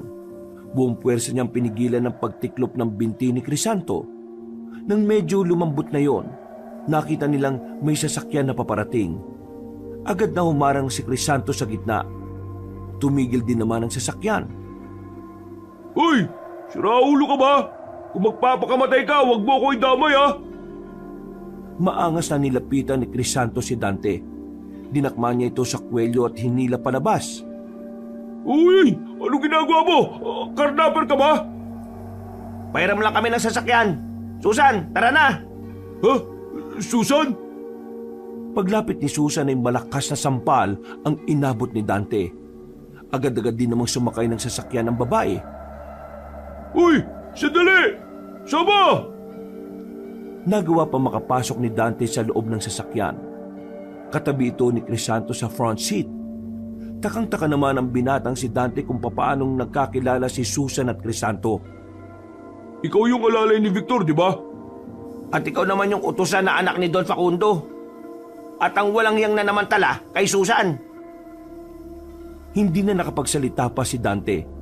Tila nakaramdam ito ng hiya. Magsasalita pa sana si Susan pero naramdaman na lamang nilang nakasunod na ang mga aswang sa kanila. Ang iba ay lumilipad at ang iba naman ay tumatalon-talon sa mga puno. Ano ba? Ano yun? Bakit ang daming aswang? Bakit ang dami nila? Manahimik ka nga muna. Hindi ako makapag-focus sa iyo Ito na ba ang kamatayan ko? Bakit ba ako sinusundan ng mga aswang? Bakit? Sinabi ng manahimik Itiko mo nga yung bibig mo. Ikaw ang unang mamamatay sa ginawa mo Kapag hindi ka na nahimik, itutulak talaga kita sa labas. Takot na hindi na nagsalita si Dante. Para itong bata na nanginginig sa gilid. Kitang-kita nila ang pagkabalisa ng lalaki. Binilisan na lamang ni Crisanto ang kanyang pagmamaneho. Ilang sandali lang ay nalagpasan na rin nila ang mga aswang. Hindi na sumunod ang mga yon nang makarating na rin sila sa bayan. Ipinarada ni Crisanto ang sasakyan sa tapat ng kainan nang masigurong wala na ang mga humahabol sa kanila. O ngayon, sabihin niyo sa akin, since ginamit niyo naman ang sasakyan ko para tumakas, I deserve an explanation. I deserve an acceptable reason. Kapal na mukha mo. Bakit? Humingi ka ba ng tawad sa ginawa mo kay Susan? Mama, bakit po? Ano pong ginawa niya sa inyo?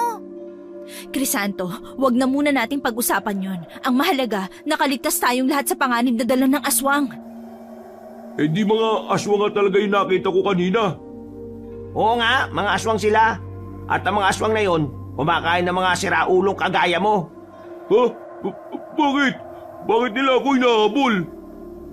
Nako, dami mong tanong. Susan, kumain na muna tayo. Hindi na makakarating dito yung mga aswang na yon dahil maraming tao dito. At ikaw naman, Dante, maayos ka Hindi ka makakalis. Nasa akin ang susi. Tumungo na lamang sila sa kainan. Buti na lang ay bukas pa rin yon, kaya kahit na papaano, umalma ang kanilang kalooban. Natulala na lamang ang babaeng si Susan. Nawiwindang nito sa lahat ng nangyayari. Hindi niya inakala na makakasama pa nila ang taong pinakakinasusuklaman niya. Ano? Ayos ka lang? Ayos lang naman ako. Nag-alala ako para sa anak ko. Huwag ka mag-alala. Hindi naman kita iiwan Sabihin niyo nga sa akin, magsyota ba kayong dalawa? Ikaw ba hindi ka talaga mananahimik? Nagtatanong lang ako Pati ba naman yung bawal? Oo, bawal. Manahimik ka dyan. Baka mapikon na ako sa iyo Nanahimik na lamang ang lalaking si Dante. Matapos silang kumain, nanatili lang sila sa loob ng sasakyan. Noong mga sandaling yon, kahit na papaano ay naging panatag ang kalooban ng babaeng si Susan. Mga ilang sandali lang, nakaramdam na rin ng antok ang babaeng si Susan at si Ana. Nanatiling gising lang si Crisanto at si Dante. Yung tungkol sa ginawa ko kay Susan, pinagsisisihan ko na yun. Eh bakit mo sa akin sinasabi yan? Nakita mo naman tulog eh. Gigisingin ko pa ba? Kaninang gising na gising, hindi mo sinabi. Basta, nagsisisi na ako. Nung oras din kasi na yon, sobrang sabog ako eh. Tumira ako ng pinagbabawal na gamot. Tapos, lasing pa ako. Pero, hindi ko ginagawang katwiran yun ha. Alam kong masama talaga yung ginawa ko. At kung sakali mang ipapakulong niya ako, di na ako tatakas pa. Haharapin ko na yung kasalanan ko. Eh ang kwento sa akin ni Susan, para ka daw demonyo nung gabing yun eh. At kahit normal ka naman, masama rin talaga ugali mo. Ano ba nangyari at bigla ka yatang bumait ngayon? Hindi ko rin alam. Siguro may mga tao lang talagang bigla na lang nagbabago kapag alam nilang malapit na silang mamatay. Bakit? May sakit ka ba? May taning na babuhay mo? Bakit ang tagal naman? Wala. Pero anumang oras pwede na ako mamatay eh. Pabiting ka pa. Hindi naman malaga buhay mo sa akin eh. Kung sa bagay, di mo naman ako kilala eh. At saka may mabigat pa akong kasalanan kay Susan. Pero kung sakali mang may bumaril na lang sa akin bigla dyan, itabi niyo man lang sana sa gilid yung bangkay ko ha. Baka kasi ma-double dead ako eh. Eh ano ba talagang problema mo? Na-scam ako. Yung malaking pera na binigay sa akin ng tatay ko, ininvest ko sa maling tao. Hindi ko alam na scammer pala yung siraulong yun. Ayun, galit na galit yung tatay ko. Pinapahanap na niya ako para ipapatay. Ha? Kahit anak ka niya? Eh wala naman pakialam sa akin yun kahit na kailan eh. Kaya madali lang sa kanyang pumatay ng anak. Ay, siya nga pala. Bakit wala yung amo mo? Buti nga wala eh. Kasi kung nandito, baka siya na unang pumatay sa'yo. Ay, oo nga pala. Mahal na mahal nga pala niya si Susan. Pero bro, nagtataka lang ako ha. Nung gabing yon, aswang ang nagligtas kay Susan eh. Hindi ko maintindihan kung bakit iniligtas ng aswang si Susan. Eh di ba ang aswang masasama? Hindi naman lahat ng aswang masasama, no? Paano mo naman nalaman? May kilala ka bang aswang? O aswang ka? Nagtatatanong mo, para kang tanga. Tsaka, huwag mo na ako kinakausap na parang close tayo ha. Di tayo close. Eh ikaw, bakit hindi mo ako binugbog nang malaman mong ako ang nanamantala kay Susan? Eh bad trip din ako eh. Pero hindi ko uunahan si Victor. Kapag nakita ka niya at binugbog ka niya, eh saka na rin ako makikibugbog. Akala ko kasi mabait ka eh. Ay naku, tutulog na nga ako. Oh, huwag kang pumasok dyan oh. Ay bakit? Sasakyan ko to ah. Baka mamaya may gawin ka na naman masama sa mag-ina eh. Dito ka na lang sa labas matulog. Kunin mo yung karton dun. Ha? Bakit? Huwag ka nang umangal. Kung ayaw mo, malintikan ka sa akin. Kakamot-kamot na lamang sa ulo ang lalaking si Dante. Kinuha na lamang niya ang kariton sa kainan at saka inilatag sa gilid ng sasakyan. Kinaumagahan, nagising agad ang babaeng si Susan. Pagtingin niya kay Crisanto ay nasa labas pa rin ito at mukhang hindi man lang yun nakatulog. Marami ng tao sa labas ng mga sandaling yun. Kaya kahit na papaano, kampante ang dalawa na hindi na sila nasundan pa ng mga aswang. Oh, gising ka na pala. Eto pagkain oh. Diyan na lang kayo kumain sa loob ni Ana. Dami na rin kasing tao eh. Maraming salamat. Susan, tungkol nga pala sa nangyari. Huwag mo akong kausapin. Kung inaakala mong ayos na sa akin ang lahat dahil tinulungan mo kaming makaalis, nagkakamali ka. Habang buhay pa rin kitang isusumpa. Naiintindihan ko ang galit mo. Kung hindi ka pa handang pag-usapan yun, hindi kita pipilitin. Padabog na isinarado na lamang ni Susan ang pintuan. Kumakamot naman sa ulo ang lalaking si Dante. Matapos nilang kumain, agad na rin naman silang umalis sa lugar na yon. Si Dante na ang pinagmaneho nila nung mga sandaling yon. Habang nasa biyahe, Bro, bakit parang hindi ka man lang inaantok? Normal na tao ka ba? Paano ko sabihin ko sa yung hindi ako normal na tao? Ha? Ito naman, binibiro lang naman kita eh. Huwag mo akong binibiro-biro ah. Hindi na nga tayo magkaibigan. Itoon mo na lang yung atensyon mo sa pagmamaneho. Oo na, ito na. bumuntong hininga na lamang ang lalaking si Crisanto, habang si Susan naman ay palihim na nakasarado na ang kamao. Parang gustong-gusto na niyang pagsusuntukin ang lahat. Pero nagpipigil lang siya dahil alam niyang kakailanganin nila ito. Saan ba tayo pupunta? Sa bahay ko. Susan, doon na muna kayo ng anak mo ha. At ikaw? Kailangan kong balikan si Victor eh. Hindi siya pwedeng maikasal kay Mona Lisa. Dahil kapag nangyari yon, hindi na natin siya makikita. Anong ibig mong sabihin? Doon na siya titira sa angkan ni Mona Lisa. Nasa tradisyon nila na sa unang 10 taon, maninira ng lalaki sa angkan ng babae.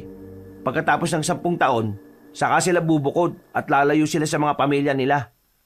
Walang maaaring makailam kung nasaan sila. Pagkatapos ng panibagong 10 taon, saka lang sila pwedeng magpakita. Mahigit 20 years na mawawala siya? Parang ganun na nga. Kaya dapat mapigilan ko ang kasal. Hindi dapat mangyari yung nasa propesiya. Ano pinag-uusapan nyo? Manimik ka nga. Di ka kasali. Pagmaneho ka lang dyan. Ito naman, nagtatanong lang eh. Napaisip si Susan ng mga sandaling yon. Kahit na naiinis pa rin siya sa lalaking si Victor, hindi niya pa rin maikakaila na nag-aalala pa rin siya doon. May parte sa puso niya na gusto niya itong mailigtas mula sa kapalaran na hindi niya ginusto. Dakong 12:00 ng tanghali, narating na rin nila ang bahay ni Crisanto. Nagtataka si Dante dahil sobrang liblib na ang kinaroroonan ng bahay. Malaki ang bahay, pangmayaman. Hindi ito akma para sa isang binatang ang trabaho ay alalay ni Victor. Bahay mo to? Oh, bakit? Nakakabigla ba? Paano ka nakapagpagawa ng ganito kalaking bahay? Bakit? Akala mo ba maliit ang sahod ko sa pagiging alalay ko kay Victor? Ayos pala tong bahay mo ah. Nasa pinakaliblib. Parang ganito yung mga bahay na napupuntahan ng mga bida sa pelikula eh. Tapos bigla na lang may lilitaw na halimaw. Itigil mo na nga yung pinag-iisip mo. Crisanto, pwede bang sa kwarto na muna kami ni Ana? Mukhang inaantok pa rin kasi ang batang to. Oo naman no. Lumabas na lang kayo kapag nagutom na kayo. May mga naiuwi naman tayong pagkain dyan eh. Ay, mamaya nga pala. Mga gabi kami aalis ha. Kasama ako? Oo. Alam nga namang maiwan ka dito. Baka mamaya may gawin ka na naman katarantaduhan eh. Pumasok na lamang ang babae at ang bata sa silid. Agad namang nakatulog si Ana. Si Susan naman ay nakahigalang at nakatingin sa kisame ng bahay. Hindi na mawala-wala sa isipan niya si Victor. Habang tumatagal, parang nawawala na rin ang inis niya rito. Sa kakaisip, hindi na namalaya ni Susan na nakatulog na pala siya. Nagising na lamang siya nang maramdaman niyang wala ang anak niya sa tabi niya. Natataranta siyang bumangon. Pagbukas niya ng pintuan, nasipat niya sa sala na kasama ng babae ang 2 lalaki. Napahawak siya sa kanyang dibdib ng dahil sa kaba. Lumapit na lamang siya sa mga yon at kumain na rin kinalaunan. Pagsapit ng gabi, naganda na ang 2 lalaki sa kanilang pag-alis. Ang tanging dala lang nilang sandata ay itak. Bagay na ipinagtataka naman ng lalaking si Dante. Kung pupuntahan lang pala natin si Victor, bakit kailangan pa natin magdala ng itak? May mga kaaway ba kayo? Huwag ka na magtanong no.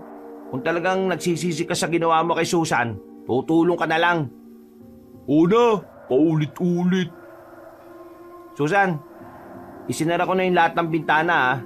Pag alis namin, doblin mo rin yung kandado ng pinto na to. Babalik kami kagad kapag kasama na namin si Victor. Mag-iingat ka, Crisanto. Wala kang dapat ipag-alala ha. Sanay ako sa mga ganitong sitwasyon. Tinampik ni Crisanto sa balikat ang babae at saka lumabas na rin ang 2. Pero nagtaka si Susan kung bakit bumalik ng patras si Crisanto at Dante. Nanlalaki ang mga mata ni Susan na makita ang ama ni Victor kasamang iba pang mga aswang. Akala mo ba hindi ko alam na tinulungan mo makatakas ang babaeng ito? Paano mo naman nalaman ang lugar na to? Crisanto naman, anong akala mo sa akin, tanga? Lahat ng tao na nakadikit sa pamilya ko, inaalam ko ang tirahan. Matagal ko nang alam ang lugar na ito, lalo na't ikaw ang kanang kamay ng anak ko. Alam kong balang araw, mas kakampihan mo siya.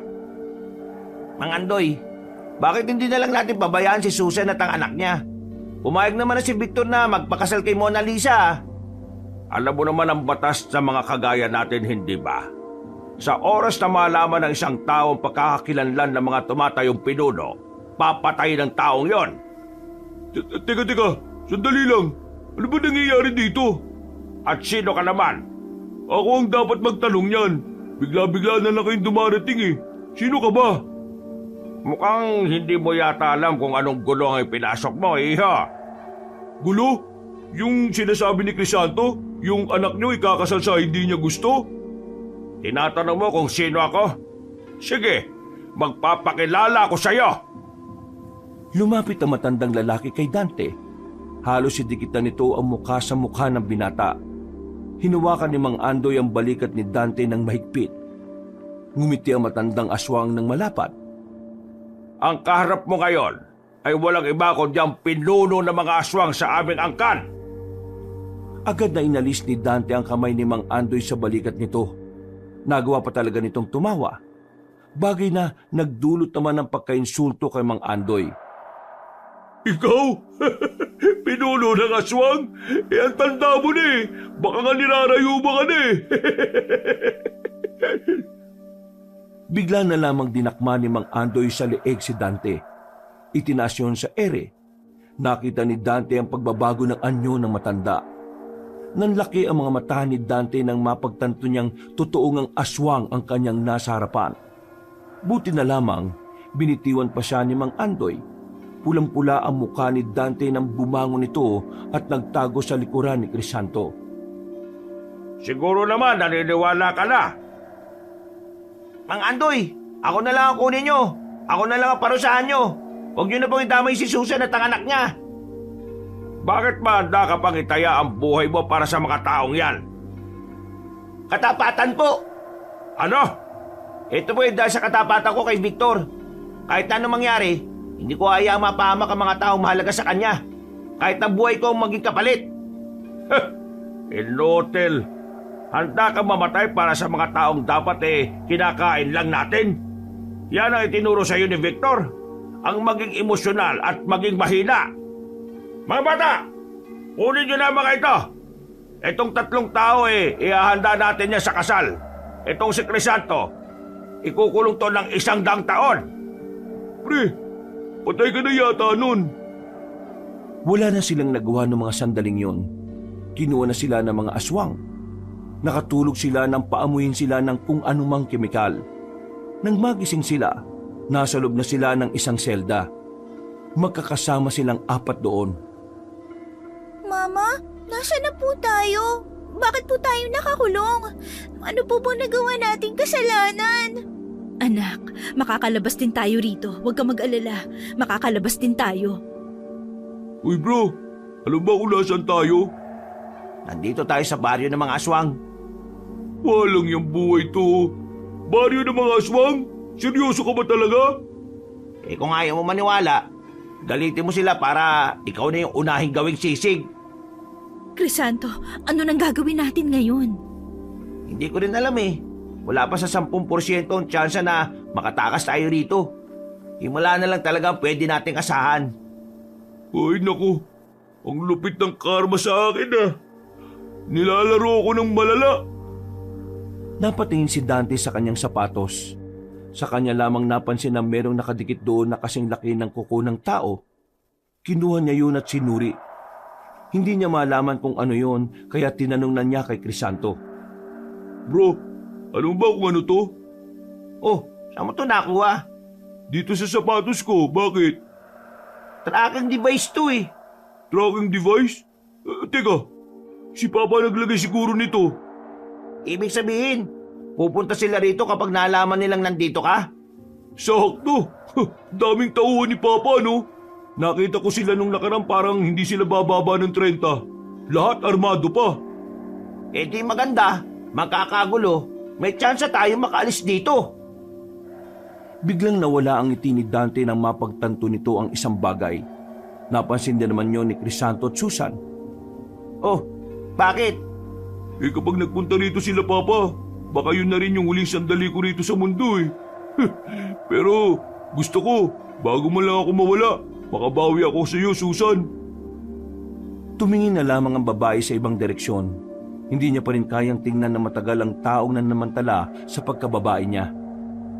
Mama, bakit po kanina nakita ko ang papangit po ng mukha ng mga nasa labas?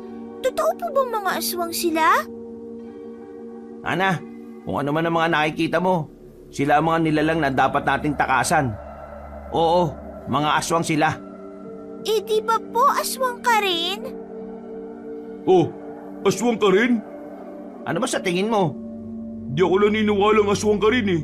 Sige nga, magbago ka nga ng anyo mo. Walang ano-ano ay agad na nagpalit ng itsura ng mukha si Crisanto. Napasiksik naman si Dante sa gilid sa sobrang takot. Umiiling-iling na lamang si Susan. Iritang-irita siya sa mukha ni Dante. Naging tahimik na rin ang paligid ng mga sandaling yon. Sa pagkakataong ito naman, nakaramdam na rin ng antok ang mag-ina. Pero si Ana na lamang muna ang pinatulog ni Susan. Ayaw niyang makaidlip. Nababahala siya na baka sa paggising nila, nakasalang na sila sa malaking kawali. Maya-maya, bigla silang nakarinig ng magkakasunod na putok ng baril. Nabulabog ang lahat ng marinig nila yon. Sa puntong ito, alam na ni Susan na dumating na ang mga armadong lalaki na tauhan ni Don Facundo. Sa isang iglap lang, nagkakagulo na sa baryo ng mga aswang. Visit na reyes to, ang tigas. Hindi ko kaya tong yupiin. Paano tayo makakalabas dito kung wala naman sa atin ng susi? Sakali makalabas na kayo, mauna na kayo ha. Magpapaiwan ako rito. Ha? Bakit? Eh gusto kong dito na lang ako tapusin ng sarili kong ama. Magsasalita pa sana si Crisanto nang biglang dumating naman ang lalaking si Victor. Dala-dala na nito ang susi. Uy, buti naman at dumating ka. Ay, Diyos ko, salamat, Victor, at ligtas ka. Mamaya na ako magpapaliwanag sa inyo kung ano mga nangyayari. Kailangan niyo munang tumakas ngayon. Mabilis na binuksan ni Victor ang selda. Nang makalabas na sila, saka lamang napansin ni Victor ang lalaking si Dante. Nagsarado ang kamao ng binata, pero pinigilan na ito ni Susan. Wag na, wala na tayong oras. Baka makita pa tayo rito ng mga kapwa mo aswang. Magtutuos tayo sa ibang araw, Dante. Hindi na mangyayari yun. Binuhat na ni Crisanto ang batang si Ana. Makahawak kamay naman si Victor at Susan. Palis na sana sila roon pero bigla namang dumating ang matandang si Facundo. Nakilala nito si Susan, pati na rin ang lalaking si Victor. Tinutukan sila nito ng baril. Wala silang nagawa kundi ang mapatras na lang pabalik. Anong ginagawa mo rito, Susan? May alam ka ba kung bakit ganito ang lugar na ito? Bakit ang daming aswang? Nasaan ang anak kong tarantado? Kasama mo ba siya? Don Facundo, hindi namin siya kasama. Binihag lang din kami ng mga aswang dito. Nakikiusap po ako. Huwag mo kaming barilin. Hindi kami ang kalaban mo. Biktima lang din kami. Alam kong kasama mo si Dante. Sinabi niya sa akin nung nakaraan na magkasintahan na kayong dalawa. At dito sa lugar na ito mismo namin siya na-track. Kaya hindi ka makakapagsinungaling sa akin. Magkasama kayong dalawa. Huwag niyo po kaming saktan. Parang awa niyo na po. Manahimik ang bata ka! Wala kang modo! Don Facundo, nagkita na naman tayo. Munti ka na ako maging kliyente nyo eh. At alam kong kilala nyo ako. Maniwala ka sa amin. Hindi namin alam kung nasaan ang anak nyo. Wala siya sa seldang pinanggalingan namin. Isa pa, bakit naman namin tatago sa iyo si Dante? Malaki ang ginawa niya kasalanan dito kay Susan, no? Kung alam namin kung nasaan siya, di kanina pa namin siya itinuro sa iyo para makaganti kami sa kahayupan niya. Nagbago ang reaksyon ng mukha ng matandang lalaki at tila napagtanto nito na meron ng punto ang sinasabi nila Susan. Kung hindi nyo kasamang siraulo kong anak, wala pa rin akong tiwala sa inyo. Baka mga aswang kayo. Hindi kami aswang. Kilala mo ako, Don Facundo. Matagal din ako nanilbihan sa inyo. Noon pa lang dapat malalaman mo ng aswang ako kung totoo ang iniisip mo. Mga biktima lang din kami rito. Hindi ako maniniwala sa inyo.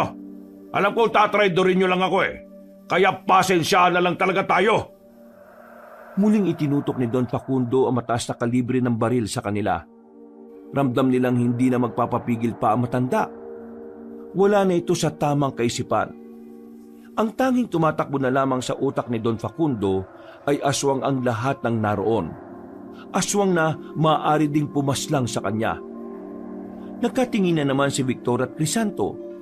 Nagdadalawang isip sila kung lalapitan nila ng mabilis si Don Facundo. Pero nababahala din sila na baka si Susan naman ang mapahamak. Hindi nila alam ang gagawin ng mga oras na yon. Tsak na kamatayan na ang haharapin nila. Pero buti na lamang ay may nangyaring hindi nila inaasahan. Huwag mo sila sasaktan! Narinig nila ang tinig ni Dante sa likuran. Naglakad ito palapit. Parang wala na itong nararamdamang takot. Hindi sila mga aswang. Ordinaryong tao lang din sila kagaya ko. Nabiyag din ng mga aswang. Ako ang hinahanap mo, di ba? Nandito na ako.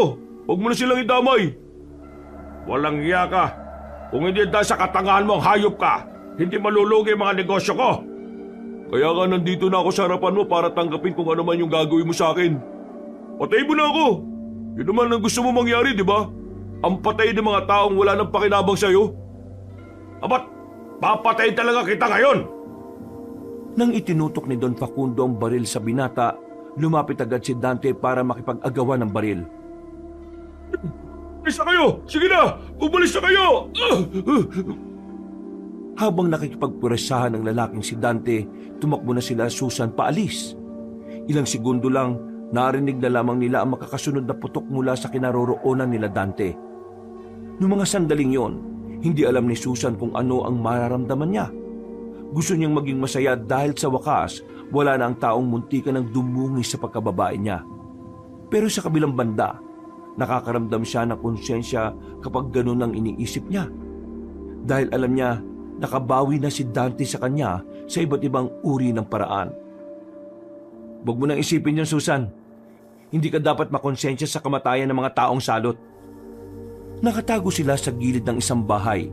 Pinanonood lang nila ang mga natatarantang aswang habang pinagbababaril ng mga armadong lalaki. Mukhang marami nga talaga ang dalang tao ni Don Facundo ah. Boss, samantalayin na natin yun. Habang nagkakagulo pa sila, takbo na tayo. Ipapasan ko si Susan. Ipasan mo naman si Ana. Tatalon tayo papunta dun sa parting yun. Eh boss, hindi pwede. Tandaan mong hindi pa natin nakikita mga magulang mo. Kung lilitaw tayo, baka salubungin nila tayo. Baka nga, naghihintay lang din sila kung saan tayo lilitaw eh. O sige, tingin ko dito. Mas magandang dito dumaan. Sige boss, tara na. Mabilis silang tumakbo patungo sa isang iskinita. Kabadong-kabado si Susan ng mga sandaling yun. Kahit na aswang din naman ang dalawa niyang kasama, hindi niya magawang makampante. Sa dami kasi ng kanilang pwedeng makasalubong, batid ni Susan na mahihirapan si Victor at Crisanto. Kung dito tayo dadaan, mas madali tayo makakalis. Pero base sa karanasan ko, tuwing dadaan ako dyan, palaging dyan nakatambay yung mga tao ng papa mo, boss eh.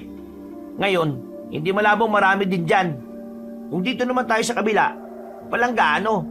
Kakayanin nating labanan ng makakasalubog natin dahil kakaunti lang. Pero ang inaalala ko, baka makatagpo naman natin dito eh, mga magulang mo. O sige, dito na tayo. Akong bahala na sa mga magulang ko. Nagpalit ng anyo bilang aswang ang dalawang lalaki para mas mabilis ang kanilang takbo. Pero hindi pa nga sila nakakalayo, nakatotoo nga ang kanilang inaasahan. Humarang sa kanilang daraanan na matandang si Andoy at Vilma. Kasama nito ang ilang bata-bata nitong mga aswang. At ano sa tingin mo ang ginagawa mo, Victor, ha? Nilalabag mo ang nakasaad sa propesiya. Nagkakasala ka para lamang sa babaeng mortal! Hindi na ako parte ng propesiya na sinasabi nyo dahil hindi ko na kinikilala ang sistema ng mga aswang. Dahil magmula ngayon, sisikapin kong mamuhay ng gaya ng sa isang tao. Naiiba ka na ba, Victor? Isang malaking katangahan ang iniisip mo. Hindi ka magkakaroon ng anak sa mortal. Tanging sa babaeng aswang ka lang maaaring makabuntis. Anong sa tingin mo? Magiging masaya ka sa babaeng yan? Hindi lang pag-aanak ang kahulugan ng pagmamahal pa. Maraming paraan. At handa kong yakapin ang mga paraan na yon para lang maiparamdam ko sa kanya ang tunay na nararamdaman ko. Baliw ka na! Magagalit ang Panginoon natin sa ginagawa mo. Baka isumpa niya ang buong angkan natin! Wala akong pakialam.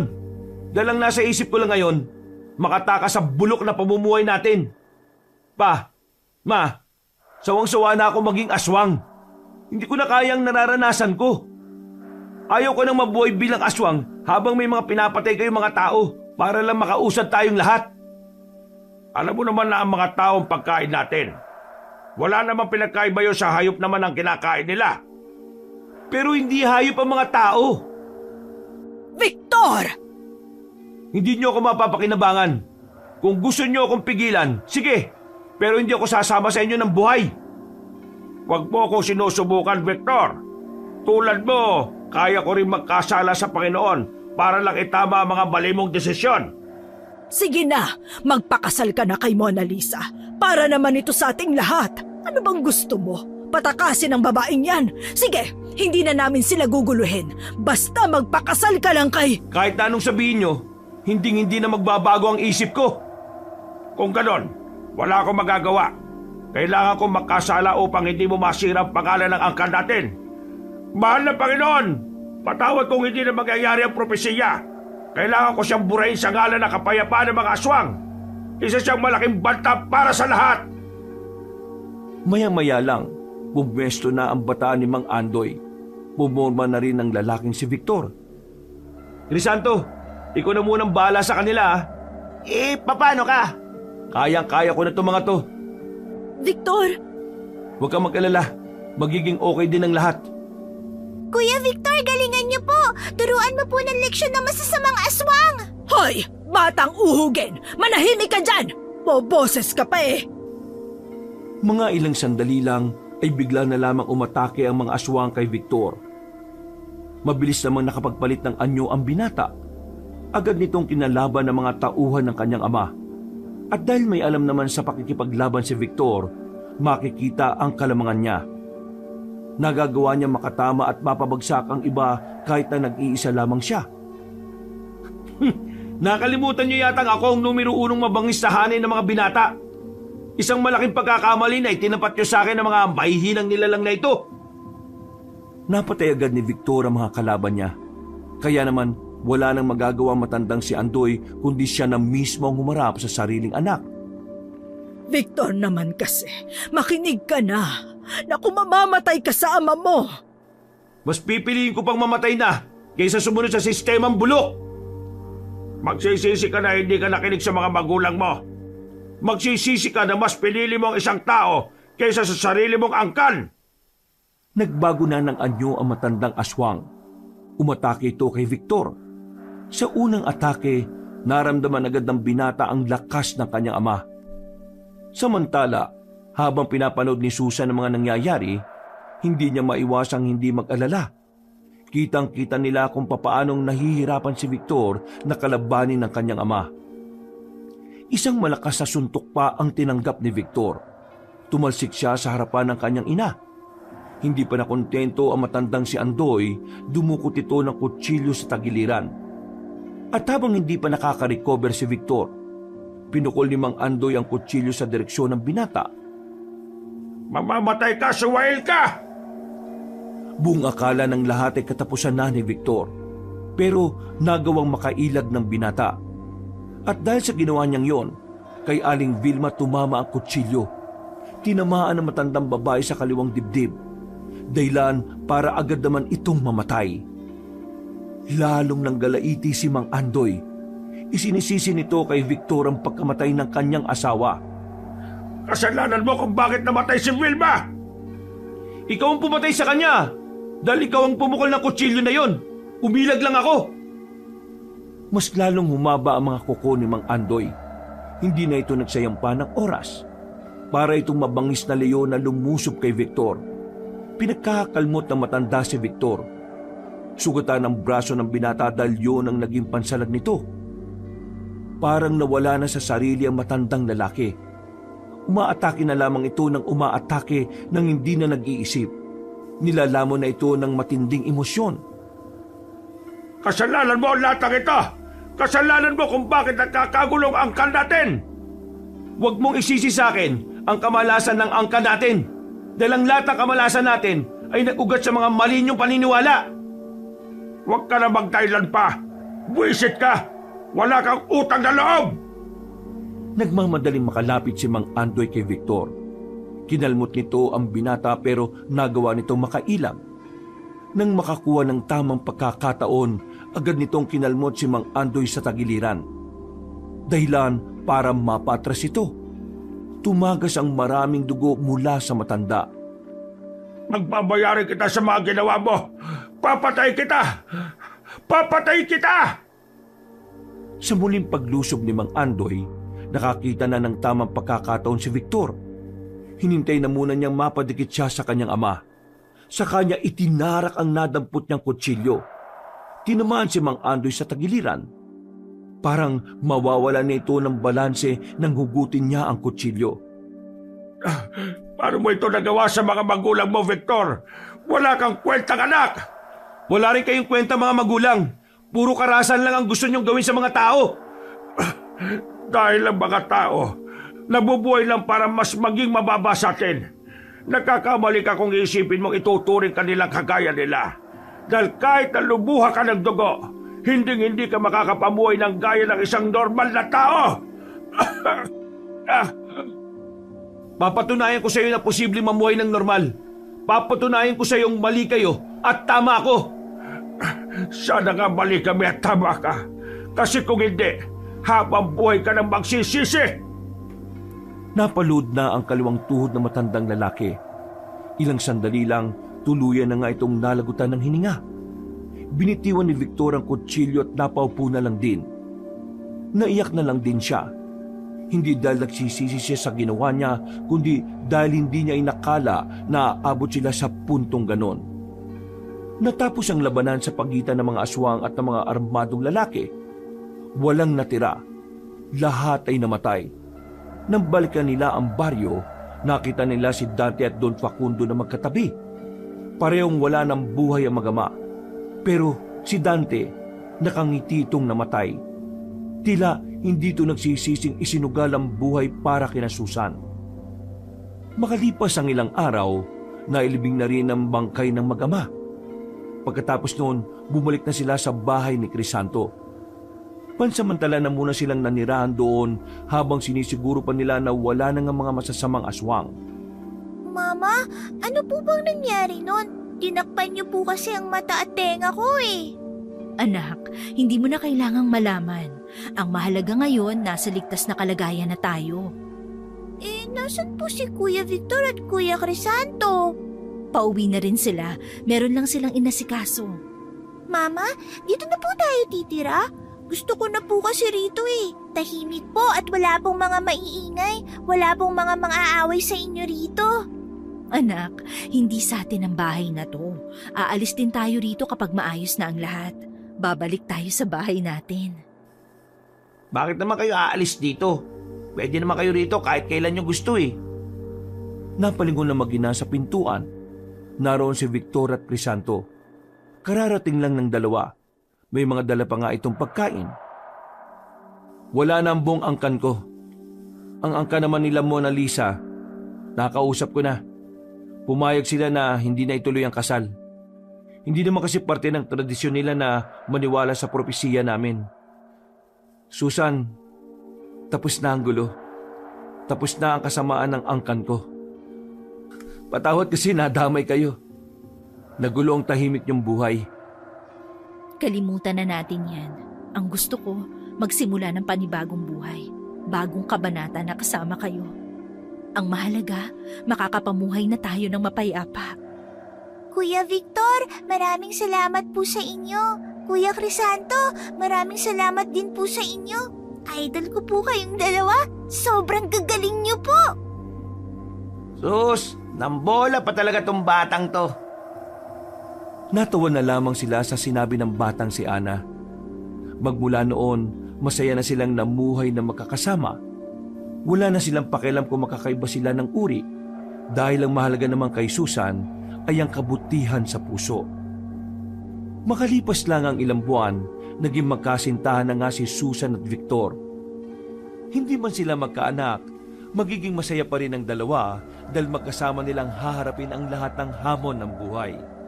Itutuon na lamang nila ang kanilang atensyon at pagmamahal kay Ana. Wakas,